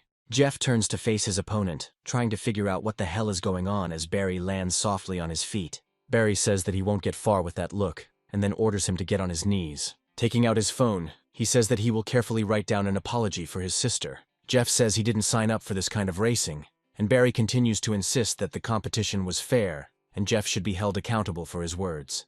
Suddenly, they are interrupted by one of the race participants, who says that according to the agreement, permission should go to the winner. Barry agrees, to which the young man replies that he won this race, which means Jeff doesn't owe him anything. Jeff is happy, realizing that he lost. But Barry didn't win anything either. Barry suddenly decides to challenge his opponent's honesty, saying that he will not tolerate verbal tricks. He states that if someone does not want to sort things out the easy way, then he is ready for more severe measures.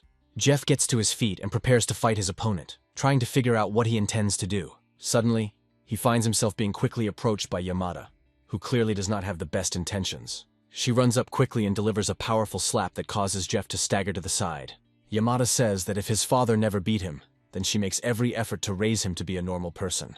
Jeff looks at her with an offended expression and calls her his sister, trying to understand why she is so ruthless. Barry watches what is happening with undisguised surprise, as he did not expect such a development of events. A few hours pass, and Yamada asks if his parents really sent him to university to do all this nonsense. She says he has disappointed her, and she will be forced to block his credit card to make him realize his mistake. Jeff immediately falls to his knees in front of his sister, apologizes to her, and tells her that he finally realized that he was wrong. Barry watches what is happening, and in a generally timely manner, asks if Yamada is Jeff's sister. Yamada says that they are indeed siblings, but she took her father's surname and he took his mother's surname. Barry's sister says she asked Yamada why she was renting a single-occupancy dorm, and once she got an explanation, she came here in anger. Looking at her brother, she asks him what he is doing here at such a late hour. The winner, standing nearby the whole time, says that Jeff should apologize. The winner of this race adds that both sides must give in to each other and show mutual respect. He also introduces himself, and Barry says that he is already tired of seeing people from this family because they try to put on too much airs. The winner of the race, angry, looks at Barry and tries to understand what kind of impudent guy this guy is and why he talks to him like that. Barry states that he doesn't care about the disrespect or even part of the family because a loss is a loss. Not only with words, he walks up to the car and smashes it to pieces with a powerful blow. Jeff looks at what is happening in shock and falls to his knees again. Immediately after this, Barry begins to pressure him with words that if his legs don't want to bend, then he will help with this matter. Jeff tries to seek support from his sister, but she refuses him, saying that he must be responsible for his own actions. Jeff realizes that he has no other choice, and turns to the protagonist's sister for help. Falling to his knees, he asks her for forgiveness so that he can finally get rid of this humiliating situation. Barry decides to bring the man down a little further and orders him to speak louder so his sister can hear. The winner of the race can't forgive the main character for insulting him. After a while, he begins to smile, realizing that this outcome is far from the worst. Barry's sister gets tired of this pointless circus and says she wants to go home. Yamada says there is a shopping mall nearby where you can buy good clothes and household appliances at a discount. Barry's sister notes that they have roughly the same sets of clothes and could swap, but is immediately told that this is unlikely to happen. He thinks that his sister is too naive, because it is immediately obvious from the two girls that they have different shapes. Barry's sister and Yamada quickly turn their gaze to him, trying to understand why he decided to intervene in the conversation. They try to ask him who asked him at all and why he decided to insert his opinion. Barry realizes that he accidentally thought out loud and says that his words should not be paid special attention to. The winner of the race, Gray the Terrible, asks what happened between Yamada and Barry. Jeff realizes that this is a great chance to sort things out with his friend. Turning to his sister, he says that it would be better if they went down in Gray's car, since it was already dark and the road was unsafe. Gray smiles, thinking that this is a great idea and it will help him get this girl. He smiles mysteriously as he looks at Yamada, not revealing his rather insidious intentions. Yamada says that she doesn't like driving sports cars, so his concern seems a little excessive to her. Gray says with feigned politeness that it is a sports car, but it is quite spacious. He also says that if Yamada doesn't want to ride a sports car, then an even worse decision would be to try to get on this old moped. His theatrical tirade is interrupted by the sound of an ordinary car suddenly stopping on the highway. Gray begins to frown unpleasantly, looking at the bright beams of the headlights of this car. Behind the wheel is none other than Frank, who wonders what this wreck is standing right on the road. After thinking, he opens the doors and goes outside to look around and understand who is in front of him. A sly smile immediately spreads across his face, and he says that this guy is the second young master of the Gray family. He asks him if he's not ashamed to drive a cheap wreck for $2 million, after which he asks him what he's doing here. Frank immediately states that he is not someone who only knows how to spend his parents' money, because he earned his car with his own hands. Gray says that without the help of his family, Frank would not have been able to lift a finger and would have spent his entire life working for pennies until he was exhausted. Frank ignores the taunts and approaches Barry, saying that he didn't expect to meet him here and that he might let him down. Coming even closer, he begins to whisper something to Barry, clearly concerning the assignment he received recently. A few seconds later, Frank turns to Barry's friends and tells them they can get into his car. Barry's sister asks her brother if the man can be trusted, expressing suspicion that he may be a human trafficker. Frank says he's never heard a girl insult him like that, and Barry says no one will steal her. Barry's sister takes Yamada's hand and says that the car looks quite spacious, which means it will be possible to get home. Frank tells his new friend that he can sit forward so that he can be more comfortable. Jeff approaches Gray, apologizes, and says he did his best. Gray starts to get very angry, but immediately calms down, realizing that he had been watching this fat sheep for a long time and he can't lose his head now. A sly smile appears on his face, and he asks young Jeff if he has heard anything about his business with his family.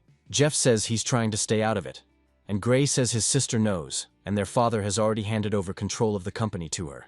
Gray adds that if this continues, Jeff will be in trouble, and he doesn't want to live under his sister's control for the rest of his life. Jeff looks at his friend in shock and asks him what he suggests doing to resolve this situation. Gray smiles very slyly, building in his head the most vile schemes that a person can come up with. Meanwhile, Frank drives Barry and his girlfriends home as quickly as possible so they have time to get some sleep before the big day. Barry asks Frank what happened between him and the guy, noting that there was clearly some kind of conflict between them. Frank explains that the guy is the second son of his family, and that the word conflict is too strong a word, because he is more of a disgrace to their circle of heirs. Barry says that this sounds very interesting and asks to tell him more about it. Frank describes a typical rich kid who doesn't make trouble, doesn't fight, hangs out with girls, and always comes first in exams. Yamada notes that there is nothing wrong with this, but is immediately rebuffed by Frank. He explains that because of this behavior, his father beat him since childhood because he could not act like Gray, and lectured him. Barry understands why the girls say Frank seems like a bad boy. After some time, Yamada asks to stop the car and says that she will go on by herself. She thanks everyone for this evening and heads towards the student building. Barry says there's still about a kilometer left, and his sister replies that Yamada doesn't like to draw attention to himself at the university. Immediately, the sister jumps out of the car and says that she wants to go with Yamada, to which she agrees. Barry notes that his sister seems smart, but is still a rather naive girl. Frank laughs at this, saying that Barry doesn't sit around doing nothing and hangs out with such powerful and beautiful girls. Barry changes the subject and reminds Frank that he was talking about some news recently. This refers to a recent event when Frank came closer to him to whisper something. Frank says that he has found the 3 people Barry was looking for, and that he already has them under his control. He also states that he puts a little pressure on them and quickly gets to those behind these people. Barry asks what they would do if the police suddenly appeared on the screen, to which Frank states that he has no intention of breaking the law. He adds that sometimes you have to be more clever, because it's not necessarily a bad thing. After a while, the car stops at a nightclub, and Frank says that as soon as he gets out, he will do everything himself. Barry gets out of the car, looks around and notices the ornate entrance of the club. There are several girls standing near the entrance looking at Frank's car, and one of them says that this car is just crazy. Her friend confirms that such a car costs a lot of money, and there are only a few dozen of them throughout the country. A girl approaches Frank and tells him that he has a really cool car, trying to get to know him. Frank smiles and replies that he will definitely meet her, but now he has things to do, and later he will definitely find her. The girl asks her not to lie and says that she will wait for him. Barry asks what's going on here, to which Frank replies that sometimes money isn't everything. After a while, they pass by clubs full of model-looking girls. The club has a rather noisy and relaxed atmosphere that will lift the spirits of even the most serious people. In one of the rooms sits a whole trio of bandits, led by the very man who attacked Barry. Frank tells the protagonist that these people are in the next room and have not gone out for 2 days in a row. Sitting down on the sofa, he adds that only his people are there, so no news will leak out. After a while, the manager comes up to them and says that he is very glad to see Frank, adding that he is always at his service. Barry turns to the manager and asks if it's okay to record videos in here. The manager replies that such actions are prohibited by law and the rules of the establishment. Barry tries to bribe the manager by quickly tossing him a coin of incredible value. The manager looks at the coin in surprise, but picks it up from the floor. Barry says he only needs one video of the guys in the next room. He adds that if the manager is not satisfied, he is ready to add another tip to the amount of 5 million yen. The manager starts shaking and says that even for that kind of money, it's impossible to shoot a video here. Barry tries to get his money back and says he didn't expect such integrity from his manager. However, the manager quickly stops him and says that he has not finished his thought. He says video is too boring and suggests organizing a live broadcast. Some time passes, and the club staff brings in a real monitor with wires connected. After setting up the live broadcast, the manager says that if they need anything else, they can just call him. Frank says in surprise that he always considered himself a tough guy. But it turns out that money can be spent in this way. Barry says he would never watch such a thing, but sometimes you have to do the not-so-pleasant work, even if you don't want to. Frank nervously asks the protagonist what he would have done to him if he had not given up then, but he remains silent. They both watch what is happening on the screen closely and understand that this is one of the biggest mistakes in their lives. A mafia member tries to molest one of the girls by licking her face. The girl says that his methods are too harsh, and that this will require a separate surcharge. The mafia boss smiles and says that the naive girl simply doesn't know what methods his boss uses. He tells her with such a serious look that his boss, in order to start dating a student, went to extreme measures and even staged a whole scam in the hospital. Simply epic, like something out of a crime series. The girl is perplexed and asks him why bother with this student at all, if everything could be solved much more simply and without such hassle. The mafia boss smiles slyly, subduedly, as if to say, "Come closer, girl, and I'll tell you everything," because such secrets must be whispered. He claims that their bosses not only love rescuing girls, but actually get a kick out of much more interesting and darker cases. Just like the plot of a crime thriller. He says that his boss gets a wild thrill from the fact that his partner is at rock bottom. For him, it's like a game where he controls everything. He asks her to imagine a situation where a girl is first publicly shamed, and when she's on the verge of despair, he appears again and saves her. He says it's a clever move, and he claims that in such a situation, this girl will believe in him for the rest of her life, obey and do everything he says, the perfect way to gain control. In his opinion, this is just the perfect plan to get a very hot and dangerously attractive beauty under his control, just like in mafia movies. The club girl adds that for this, their bosses need real cooperation and answers to questions about how much this girl is suffering now. The bandit grins and says that nothing really happened to the girl because one idiot screwed everything up and managed to get away. That's the twist. Barry listens carefully to their conversation and finally understands who is behind this whole dirty scam. The puzzle finally fits together. He also understands why these people came to him after he stopped that very medical scam in the hospital. It is clear that it is connected. The girl asks who his voice is, adding that she simply does not want to ever cross paths with this person, fear and hatred in one. The bandit smiles again and says that he would never tell a stranger who he works for.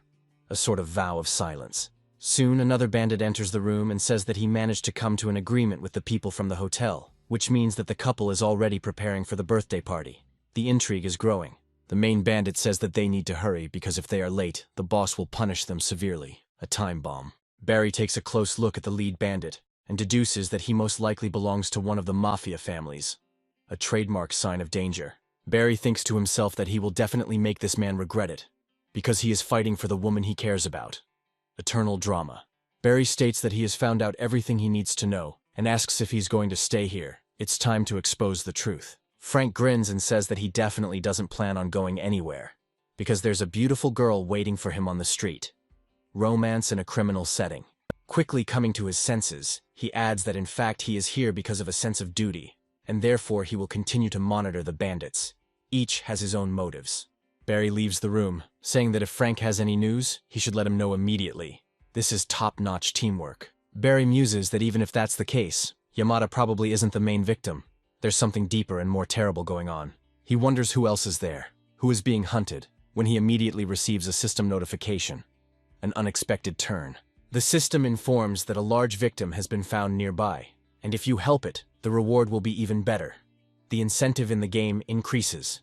Meanwhile, one of the already well-known scoundrels meets a new girl and says that he did not expect to see her in such clothes. A hint at crisis and change.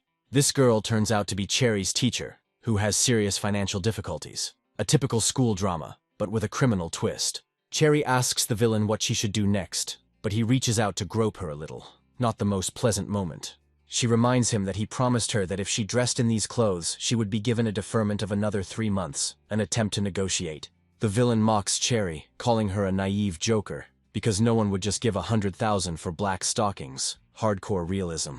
His partner adds that if such things were possible, she would be last in line, and recommends that she undress, directly and to the point.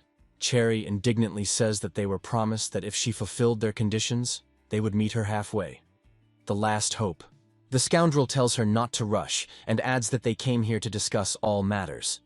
The negotiations are taking place in a tense atmosphere. He invites her to come up to the dance floor and dance for just 5 minutes. A strange condition for business. He promises that if she dances, he will give her a 3-month deferment. To which Cherry replies that she doesn't know how to dance at all. Sincerely and funny. The villain explains that they expect a certain attitude from her in order to decide whether to help her or not. It's all about control and power. He asks if she wants her students or teachers to see how she missed their deadlines. Pressure and blackmail all rolled into one. Cherry agrees to these terms, but declares that she will not tolerate any more changes. A firm decision. The villain smiles, looking into her eyes, and says that she doesn't have to worry. Everything is under control. Cherry gets up on the dance floor, burning with shame and incredible embarrassment, because she has never done anything like this before. An emotional moment. The scoundrel thinks that those who have official jobs will still have to pay back the money eventually. A harsh reality. He also believes there is potential for some amazing games here. The suspense is building. In his opinion, when the girl finishes her performance and sees the video, this will allow her to be controlled, a psychological lever. Smiling, he realizes that he didn't think it was possible to get back into the game even after he found himself in a dead end. Goodbye? Defeat. For a moment, he remembers how he was cheated at the bank, and how his dear sister-in-law immediately abandoned him when he found himself broke. A personal drama. Cherry tries not to think about what she has to do, so as not to take on too much responsibility. An internal struggle. Barry suddenly rises onto the metal and addresses her, telling her that she must not let herself be deceived. A savior at the most necessary moment. Cherry looks at him in surprise and asks what he is doing here, to which he replies that these people are trying to use her, revealing the truth.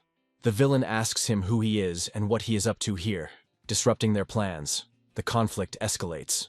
Barry looks at his opponent and asks if he has already lost his memory or not, adding that he can easily get it back. A threat with a slight hint of sarcasm.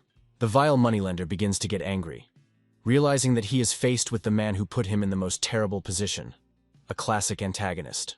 But this time, reality gives Barry more confidence, and he says that a debt must always be repaid, a moral principle. He asks the moneylender what he plans to do, to which Barry replies that debts should indeed always be repaid, a promise kept. The moneylender mentally asks himself whether this damned scoundrel will really bother him again. The game of survival has begun. Barry turns to the teacher and says that he has something very important to tell her, and right now it is really serious. He explains that if she has evidence that those who gave them the loan set an astronomical interest rate on top and used violent methods, then all this can be disputed and the money returned. Cherry asks him with surprise and disbelief if these words are really true, because she simply does not believe that she can be so lucky in such a difficult situation. The moneylender's partner skeptically notes that all this seems to him to be some kind of deception, since all the contracts were signed on paper, and everything was drawn up according to the law. Barry, without losing confidence, says that if he finds out that his opponent is involved in illegal cash schemes, hiding behind loans, or committing fraud, then the consequences will be much worse. Coming closer, he asks the scoundrel who was the loan shark's partner, whether the bank refused him a loan and says that an investigation needs to be conducted to understand where he got such capital from. The supplier is gradually starting to give up his position and states that in this case he can at least return part of the money himself. Barry looks at him sternly and demands that he explain his words more clearly and loudly, as if checking to see if he is trying to escape responsibility. The villain's nerves fail him. He runs away in panic, shouting that he will not take any more money and asks Cherry not to get involved with him in the future. After some time, Barry and Cherry leave the nightclub and she thanks him for saving her from this dangerous situation. Barry finally introduces himself fully, stating his first and last name, and tries to understand why the student needed so much money. Cherry explains that her father was in an accident and urgently needs money for treatment, but she was unable to earn any other way. Barry warns her that she needs to be much more careful in the future, because there are plenty of people out there who want to take advantage of someone as gullible as she is. Cherry sadly admits that she always taught her students not to get involved with dubious people, but when she herself found herself in trouble, she could not resist and fell into this trap. She also considers herself a failure, but Barry immediately tells her that she shouldn't blame herself for what happened. He adds that it is late now and calls a taxi to take her to the university, but Cherry asks him not to. She explains that she won't be able to return at 3 in the morning in such inappropriate clothes and feels uncomfortable. Barry asks where she's going to go then, and Cherry nods, saying she has no other choice. Barry decides to take her to safety, and soon a decent hotel appears in front of them where they can stay. They walk carefully around, trying not to attract attention to themselves and not to let anyone follow them. Approaching the reception, Barry asks the employee to help book a room for them. The employee replies that it will take a little time, while her partner, tired, yawns nearby. However, after some time, the tired girl turns her gaze to Barry and immediately freezes in surprise, as if she recognized someone very important. Taking a closer look, she realizes there is no room for error and watches him closely as he talks to Cherry. Barry tries to convey some important information to her, but she suddenly calls him too affectionately, which causes slight embarrassment. The girl begins to feel embarrassed and realizes that she said this completely unconsciously, simply in gratitude for the fact that he saved her. Meanwhile, 2 hotel employees are talking to each other, and the manager asks his colleague to pay special attention to Barry. She shows her the photos on her phone and says that this is the same person they were warned about in advance. The receptionists look closely at the photo, then turn their gaze to Barry and realize that he really is the same person. In a whisper, one of the girls tells her colleague that it is him, and the situation becomes tense. The girls consult among themselves, deciding what to do to get out of this difficult situation. Barry asks in surprise if the room reservation is not ready yet, at which point the manager steps forward to explain the situation. The manager smiles and says that the room they booked is no longer available, but they do have themed suites that they are willing to offer for free. After this, the receptionists rush upstairs at incredible speed to prepare this theme number. Cherry says she's never encountered a service like this before, to which Barry replies that it's probably some kind of scam to push through the payment. The manager smiles and claims that their hotel never engages in such scams and asks them to come with her to inspect the room. Barry looks at the manager carefully and says that he agrees to check the room before checking in. The manager escorts them out and tells them that they can feel at home here. Meanwhile, Frank, who is also at the hotel, is talking to his new friend, who is wondering if it is possible to buy special candles here. Looking around, he suddenly notices Barry, but decides not to greet him so as not to ruin the moment. Barry, meanwhile, sees Cherry off and ends up on the right floor, making his way to the room. The manager explains that this floor is for theme rooms, and now they can go up here directly from the first floor. Barry looks around in surprise and wonders why this theme room looks so serious and unusual. The manager explains that they will have everything they need at their disposal: a waterbed, a hanging chair, and a 2-person bathtub. Cherry, meanwhile, decides to look around the other rooms, opens one of the doors, and suddenly freezes in place, screaming loudly in surprise. Barry comes closer, asks what happened, and decides to find out for himself what exactly confused his companion so much. It turns out that this room contains all sorts of devices for themed games of a rather adult nature, which clearly shocked her. Cherry tries to find out from the manager what all this means, to which she explains with a smile that all consumables are disposable, completely safe, and are thoroughly cleaned. Barry tries to clarify everything and says that they are not renting the room for such purposes, but the manager notes that if they need anything, they can always call. Immediately after this, the smiling girl opens the door to go out into the hallway, leaving Barry and Cherry alone with each other. Barry turns to his companion and says that he needs to take care of his business, and that he only needs to stay in this strange room for one night. Cherry gently touches his elbow, trying to hold it a little. She says she wants to tell him something very important that might interest him. Barry tenses up when he hears this and says he's listening to her carefully. Cherry says she really wants to apologize for that situation with his sister, because she didn't know she was being egged on. Barry is relieved to realize that the main problem is that Cherry is plagued with guilt. He tells her that he has already spoken to the main participant in that story, and his sister has moved into a separate apartment, so there is nothing to worry about. Cherry asks if she can find out his sister's address because she would like to talk to her in person. Barry says that he has no problem trusting her with this information, because he considers her a reliable person. After some time, he finally enters the elevator and finds himself on the first floor, where a familiar person is already waiting for him. Frank says he seems to have found Barry's weak spot, even though he didn't even try to look for it. Barry asks what he's doing here, to which Frank states that he himself saw Barry take a girl into the hotel. Frank adds that he can share a good recipe for improving health, including intimate health. Barry says he just ran into a friend of his sister's and wanted to make sure she was settled in well. Frank smirks and says he knows how it is. Sister's friend during the day, no longer her friend at night. At this moment, the hotel manager approaches them and addresses Barry in a rather formal tone. She asks if they are about to leave already, and wonders if there were any problems with the service. Barry says he didn't plan to stop here and tries to figure out what the problem is with his location. The manager starts nervously saying that Barry showed up unexpectedly, and if something wasn't up to par, they'll fix it. Barry looks at her in surprise, and asks what kind of inspection she is talking about. The manager replies that she thought he came for this very purpose.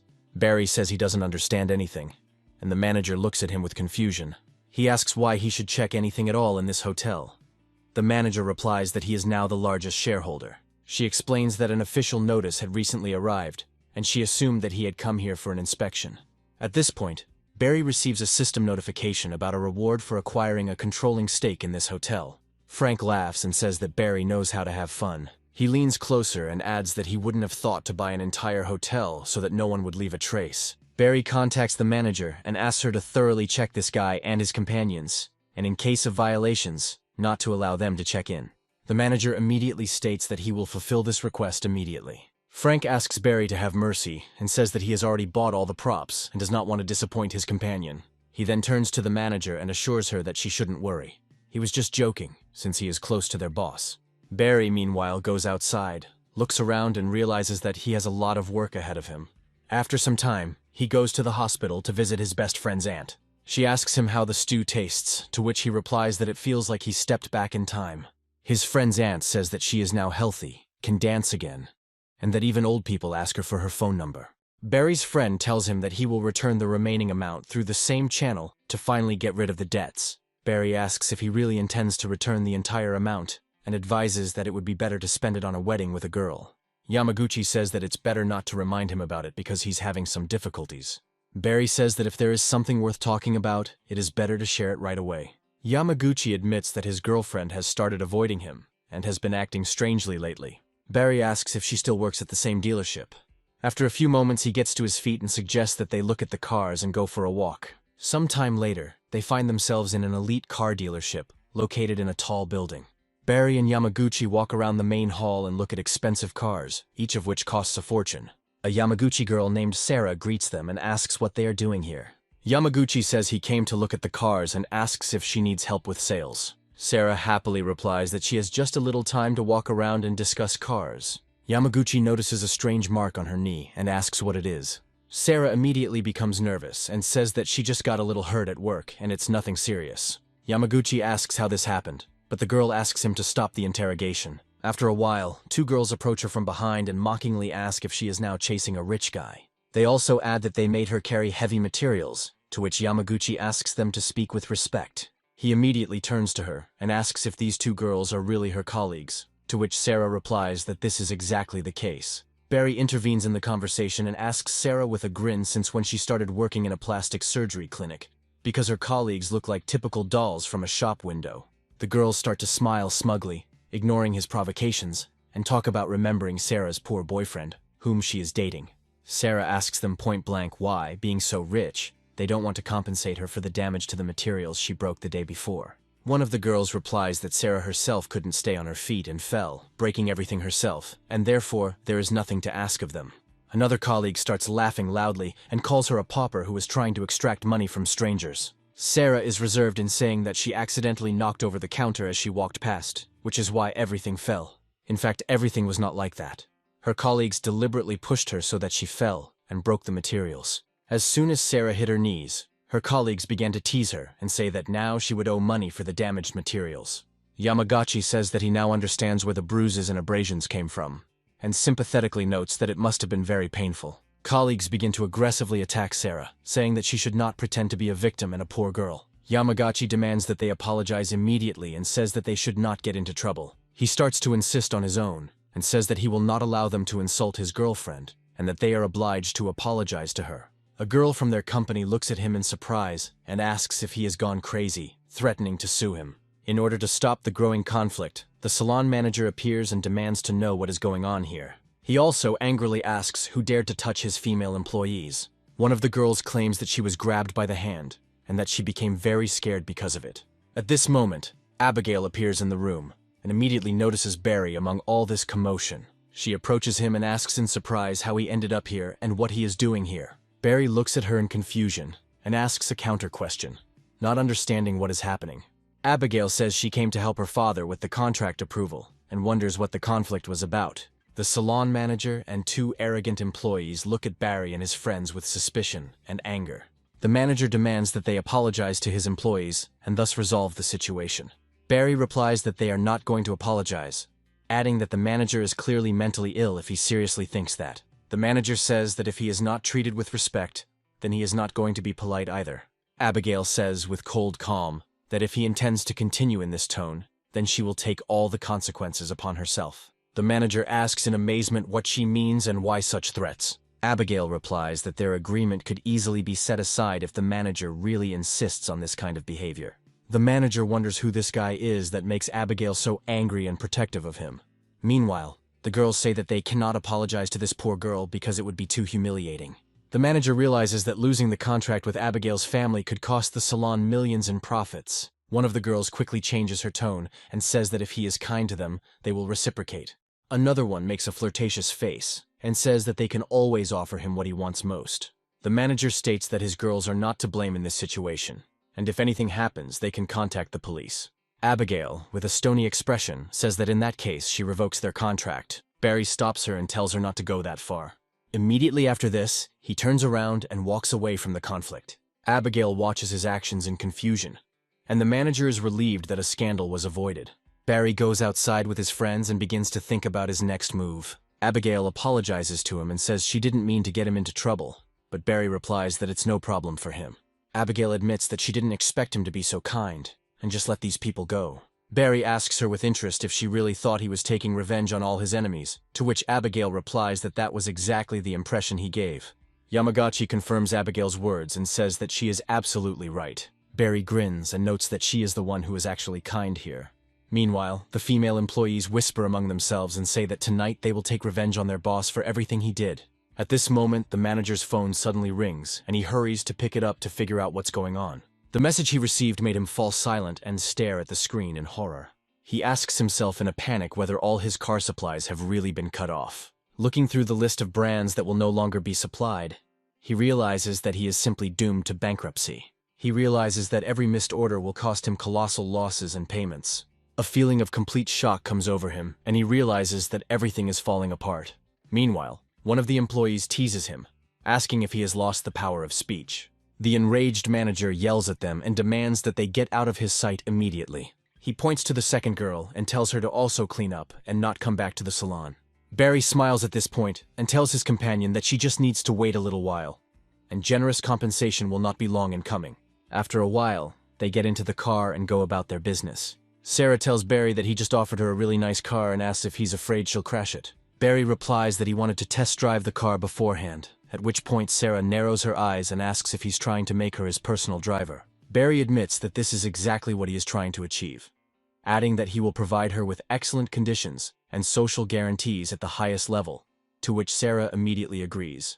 Yamaguchi says that if she had told him earlier about those horrible girls at the car dealership, he would never have allowed her to endure such abuse. Sarah explains that she knew about his mother's illness, so she didn't want to distract him, understanding how hard it was for him. She adds that she just wanted to experience this moment, because for her it was just a trivial misunderstanding. Barry says he can hire them both as his drivers, as long as they don't get distracted. However, after some time he notices that a serious incident is about to happen on the road. He panics and shouts to Sarah that there is a car right in front of her, and she urgently needs to look ahead. Sarah immediately apologizes to her new boss, admitting that she made a mistake due to carelessness. After a while, they arrive at the main building, where Barry's old friend works. Jean goes outside and, seeing Barry, calls him a bastard for not remembering her yet. She also says that he was in such a hurry for her to get out, and now she wants to know what happened. Barry introduces Sarah to Jean and tells her that Jean will now be her new personal driver. Jana smiles and says that it has been a long time since she had such a serious privilege as being a personal driver. Sarah adds that Barry has already prepared a new car for her, which looks and drives absolutely amazing. Jana hugs Barry and says that at least he has a conscience, since it's not for nothing that he makes her run back and forth, renting a good office. Barry says he's happy to take a look around his new place of work, but first he needs to answer a phone call. He sees that Cherry is calling and, after answering, asks her what happened. Listening to her words, he is surprised to learn that Jeff somehow ended up in his sister's dorm. Without thinking twice, he says that he needs to get down to business immediately, and that it would be better for him and Jana to look around and get to know each other. Barry quickly turns around and heads towards the girls' dorm to get to the right place. Jana watches him with a tender gaze and thinks that next time she won't let him run away so easily. The action moves to a women's dormitory, where Barry and Yamada's sister have been living peacefully all this time. The cleaning lady chases after the obnoxious Jeff and screams that she will finish off this pathetic bastard who dared to enter the girls' dormitory. Cherry shields Jeff and claims that he is her student, but the cleaning lady does not believe her. She declares that no normal student would pick locks and rushes forward. Jeff jumps back in hopes of finding protection and accidentally crashes into Barry. He looks up in horror and realizes that standing in front of him is the very person he definitely doesn't want to see right now. Barry immediately grabs his arm so the rascal can't run away. He asks where he's going to run, to which Jeff panics and replies that if they don't let him go, his arm will just break. After this, Barry looks at him carefully and understands that he will have to interrogate him.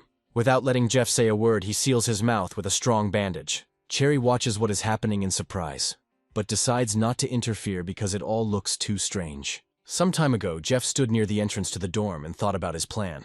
Gathering his strength, he decided to get inside to carry out his evil plan. Unfortunately, he was not careful enough. Cherry immediately noticed him. Jeff, looking around, reached one of the rooms. Making sure that no one was following him, he tried to pick the lock with a needle. However, he was too stupid to realize that he was being closely watched all this time. Cherry says that after this she brought the caretaker and immediately contacted Barry. She says that Jeff took some documents from Barry's sister's room and hands them to Barry. Barry looks closely at the documents and realizes that they have nothing to do with his sister. He tells Cherry that these things do not belong to his sister, to which she replies that they were taken from room 207. Barry calmly informs that his sister lives not in room 207, but in room 209. Cherry looks at him in shock, and at first cannot believe that she was so sadly mistaken. After this, she removes the bandage from Jeff's face and admits that she misunderstood him. Jeff immediately becomes nervous and says that if he is not allowed to explain himself, they will all face serious consequences. Barry suddenly drops the magazine and feels that something fishy is definitely going on here. He asks Cherry if his sister knows that this guy tried to come into her room. Barry says that he needs to call his sister and find out everything, to which Jeff defiantly replies that it is his personal business. A policewoman suddenly appears in the corridor and asks who called the police. A police officer named Tina listens carefully to all the witnesses and understands that the situation is clearly not simple. Jeff calls her aunt, and Tina guesses that the guy was clearly caught doing something serious. After this, she says that an official investigation needs to be started to find out who is right and who is wrong. She then looks at Barry and freezes in surprise for a moment. It turns out that Tina and Barry already know each other, and in the past they had quite close friendships and romantic ties. The scene moves to the police station where the interrogation is to take place. Barry feels extremely uncomfortable in this chair, but he has no other choice. Jeff and Yamada are also by his side while Tina tries to figure out what's going on. In a stern voice, she says that both sides need to speak out if they have something to say. Yamada apologizes and says that they are withdrawing the applications they recently submitted. Immediately after this, she says that they are leaving, but Jeff protests and states that they should receive compensation and an apology. He continues to insist, while his hysteria becomes more intense with each passing second. He also says that now he can't even raise his hand after being beaten. Yamada sternly asks him if he hasn't done enough yet, and now wants to get even more. She also adds that she will remain silent about the documents for now. reminding him that his parents provided him with additional assistance every month. An angry Yamada says she will now tell her parents to cancel these payments as well. Jeff starts to lie and says that he delved into the documents in order to help her. Yamada says that it would be of great benefit if he simply did not interfere with her work. Having calmed down a little, she asks him if everything is okay with him, adding that she can take him to the hospital. Jeff says that he's actually okay, because his arm is healing pretty quickly. Barry says that if the statement is withdrawn, it means that he can leave here to do his own thing. Tina stops him abruptly, asking who told him he could go. She also says that the refusal to file a claim is only a minor administrative violation. But if the certificate indicates injuries more severe than minor, then this is already criminal liability. Tina also grabs the handcuffs and says that in this case she can easily detain him. Barry asks his interlocutor if there are any results of the examination, to which she replies that she does not have the results yet. Cherry is behind the door, trying to figure out what's going on, hoping that her friend won't be detained. Unable to bear the nervous tension, she opens the door and says that she can confirm everything that is needed. Cherry talks about what exactly Barry did, and asks Tina if this could somehow affect the decision to arrest him. During this emotional conversation, she calls Barry by a rather affectionate name, which seriously puzzles Tina. Barry thanks the teacher for her help, saying that he will figure it out himself, and if a witness is needed, they know where to find her. Cherry leaves shyly, saying that she went to write a report, and if anything, she can call her.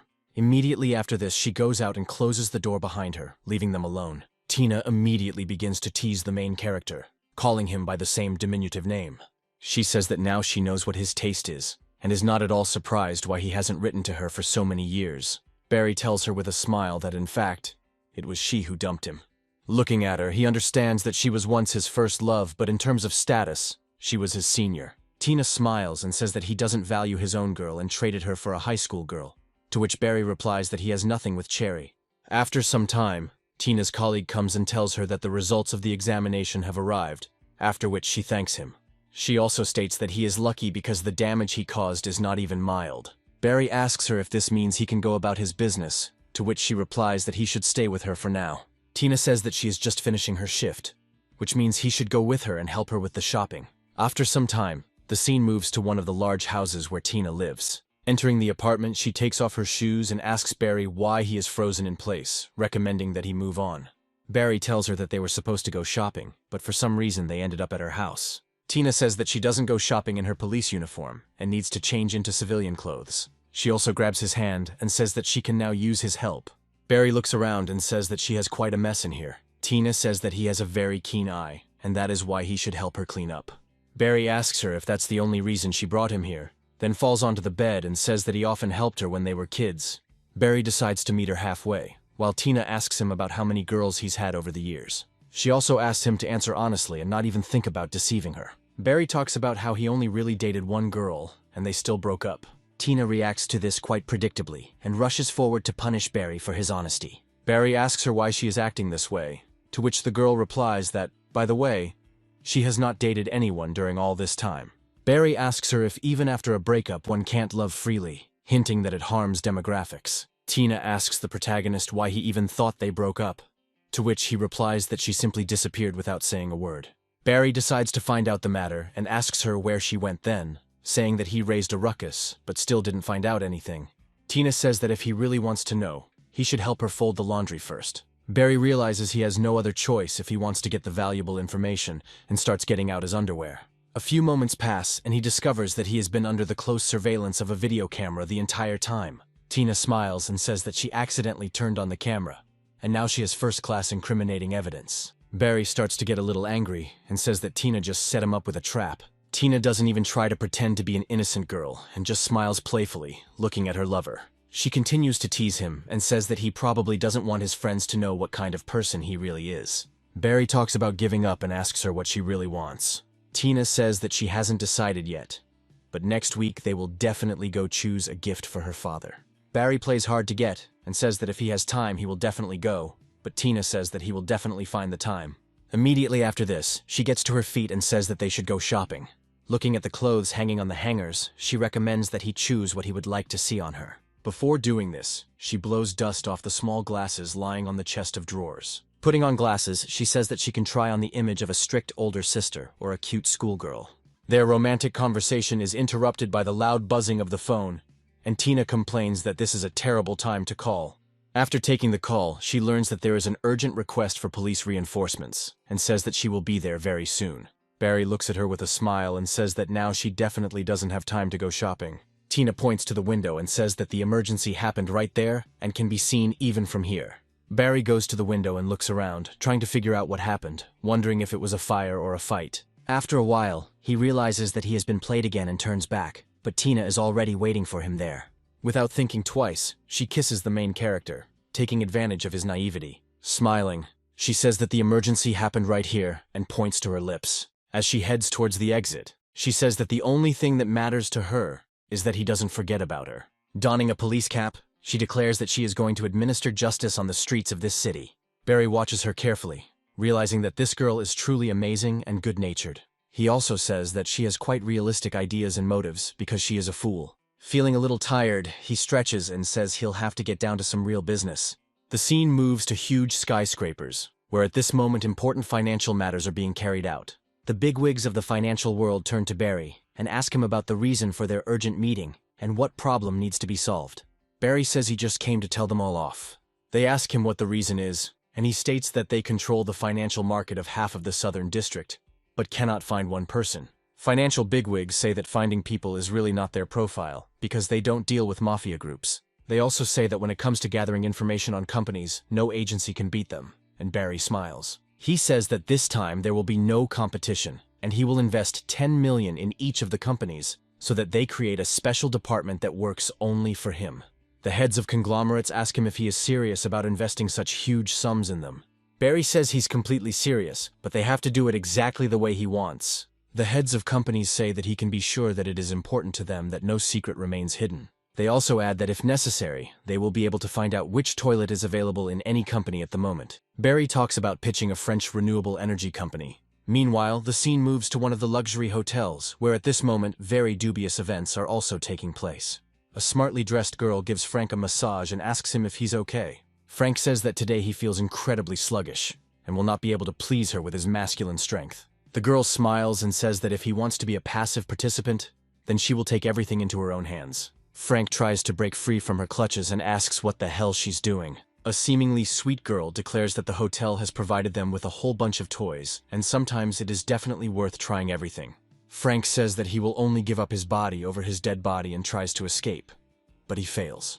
After a while, his loud cries are heard throughout the area, and everyone can only sympathize with him. After very painful procedures, he goes out into the corridor to at least somehow restore his strength. A hotel employee offers him a healing decoction that significantly strengthens the body. Frank asks her if they have such services at the hotel, to which the girl replies that this is an order from the boss. Frank drinks it all down in one gulp, and says that his boss always takes care of him in the best possible way.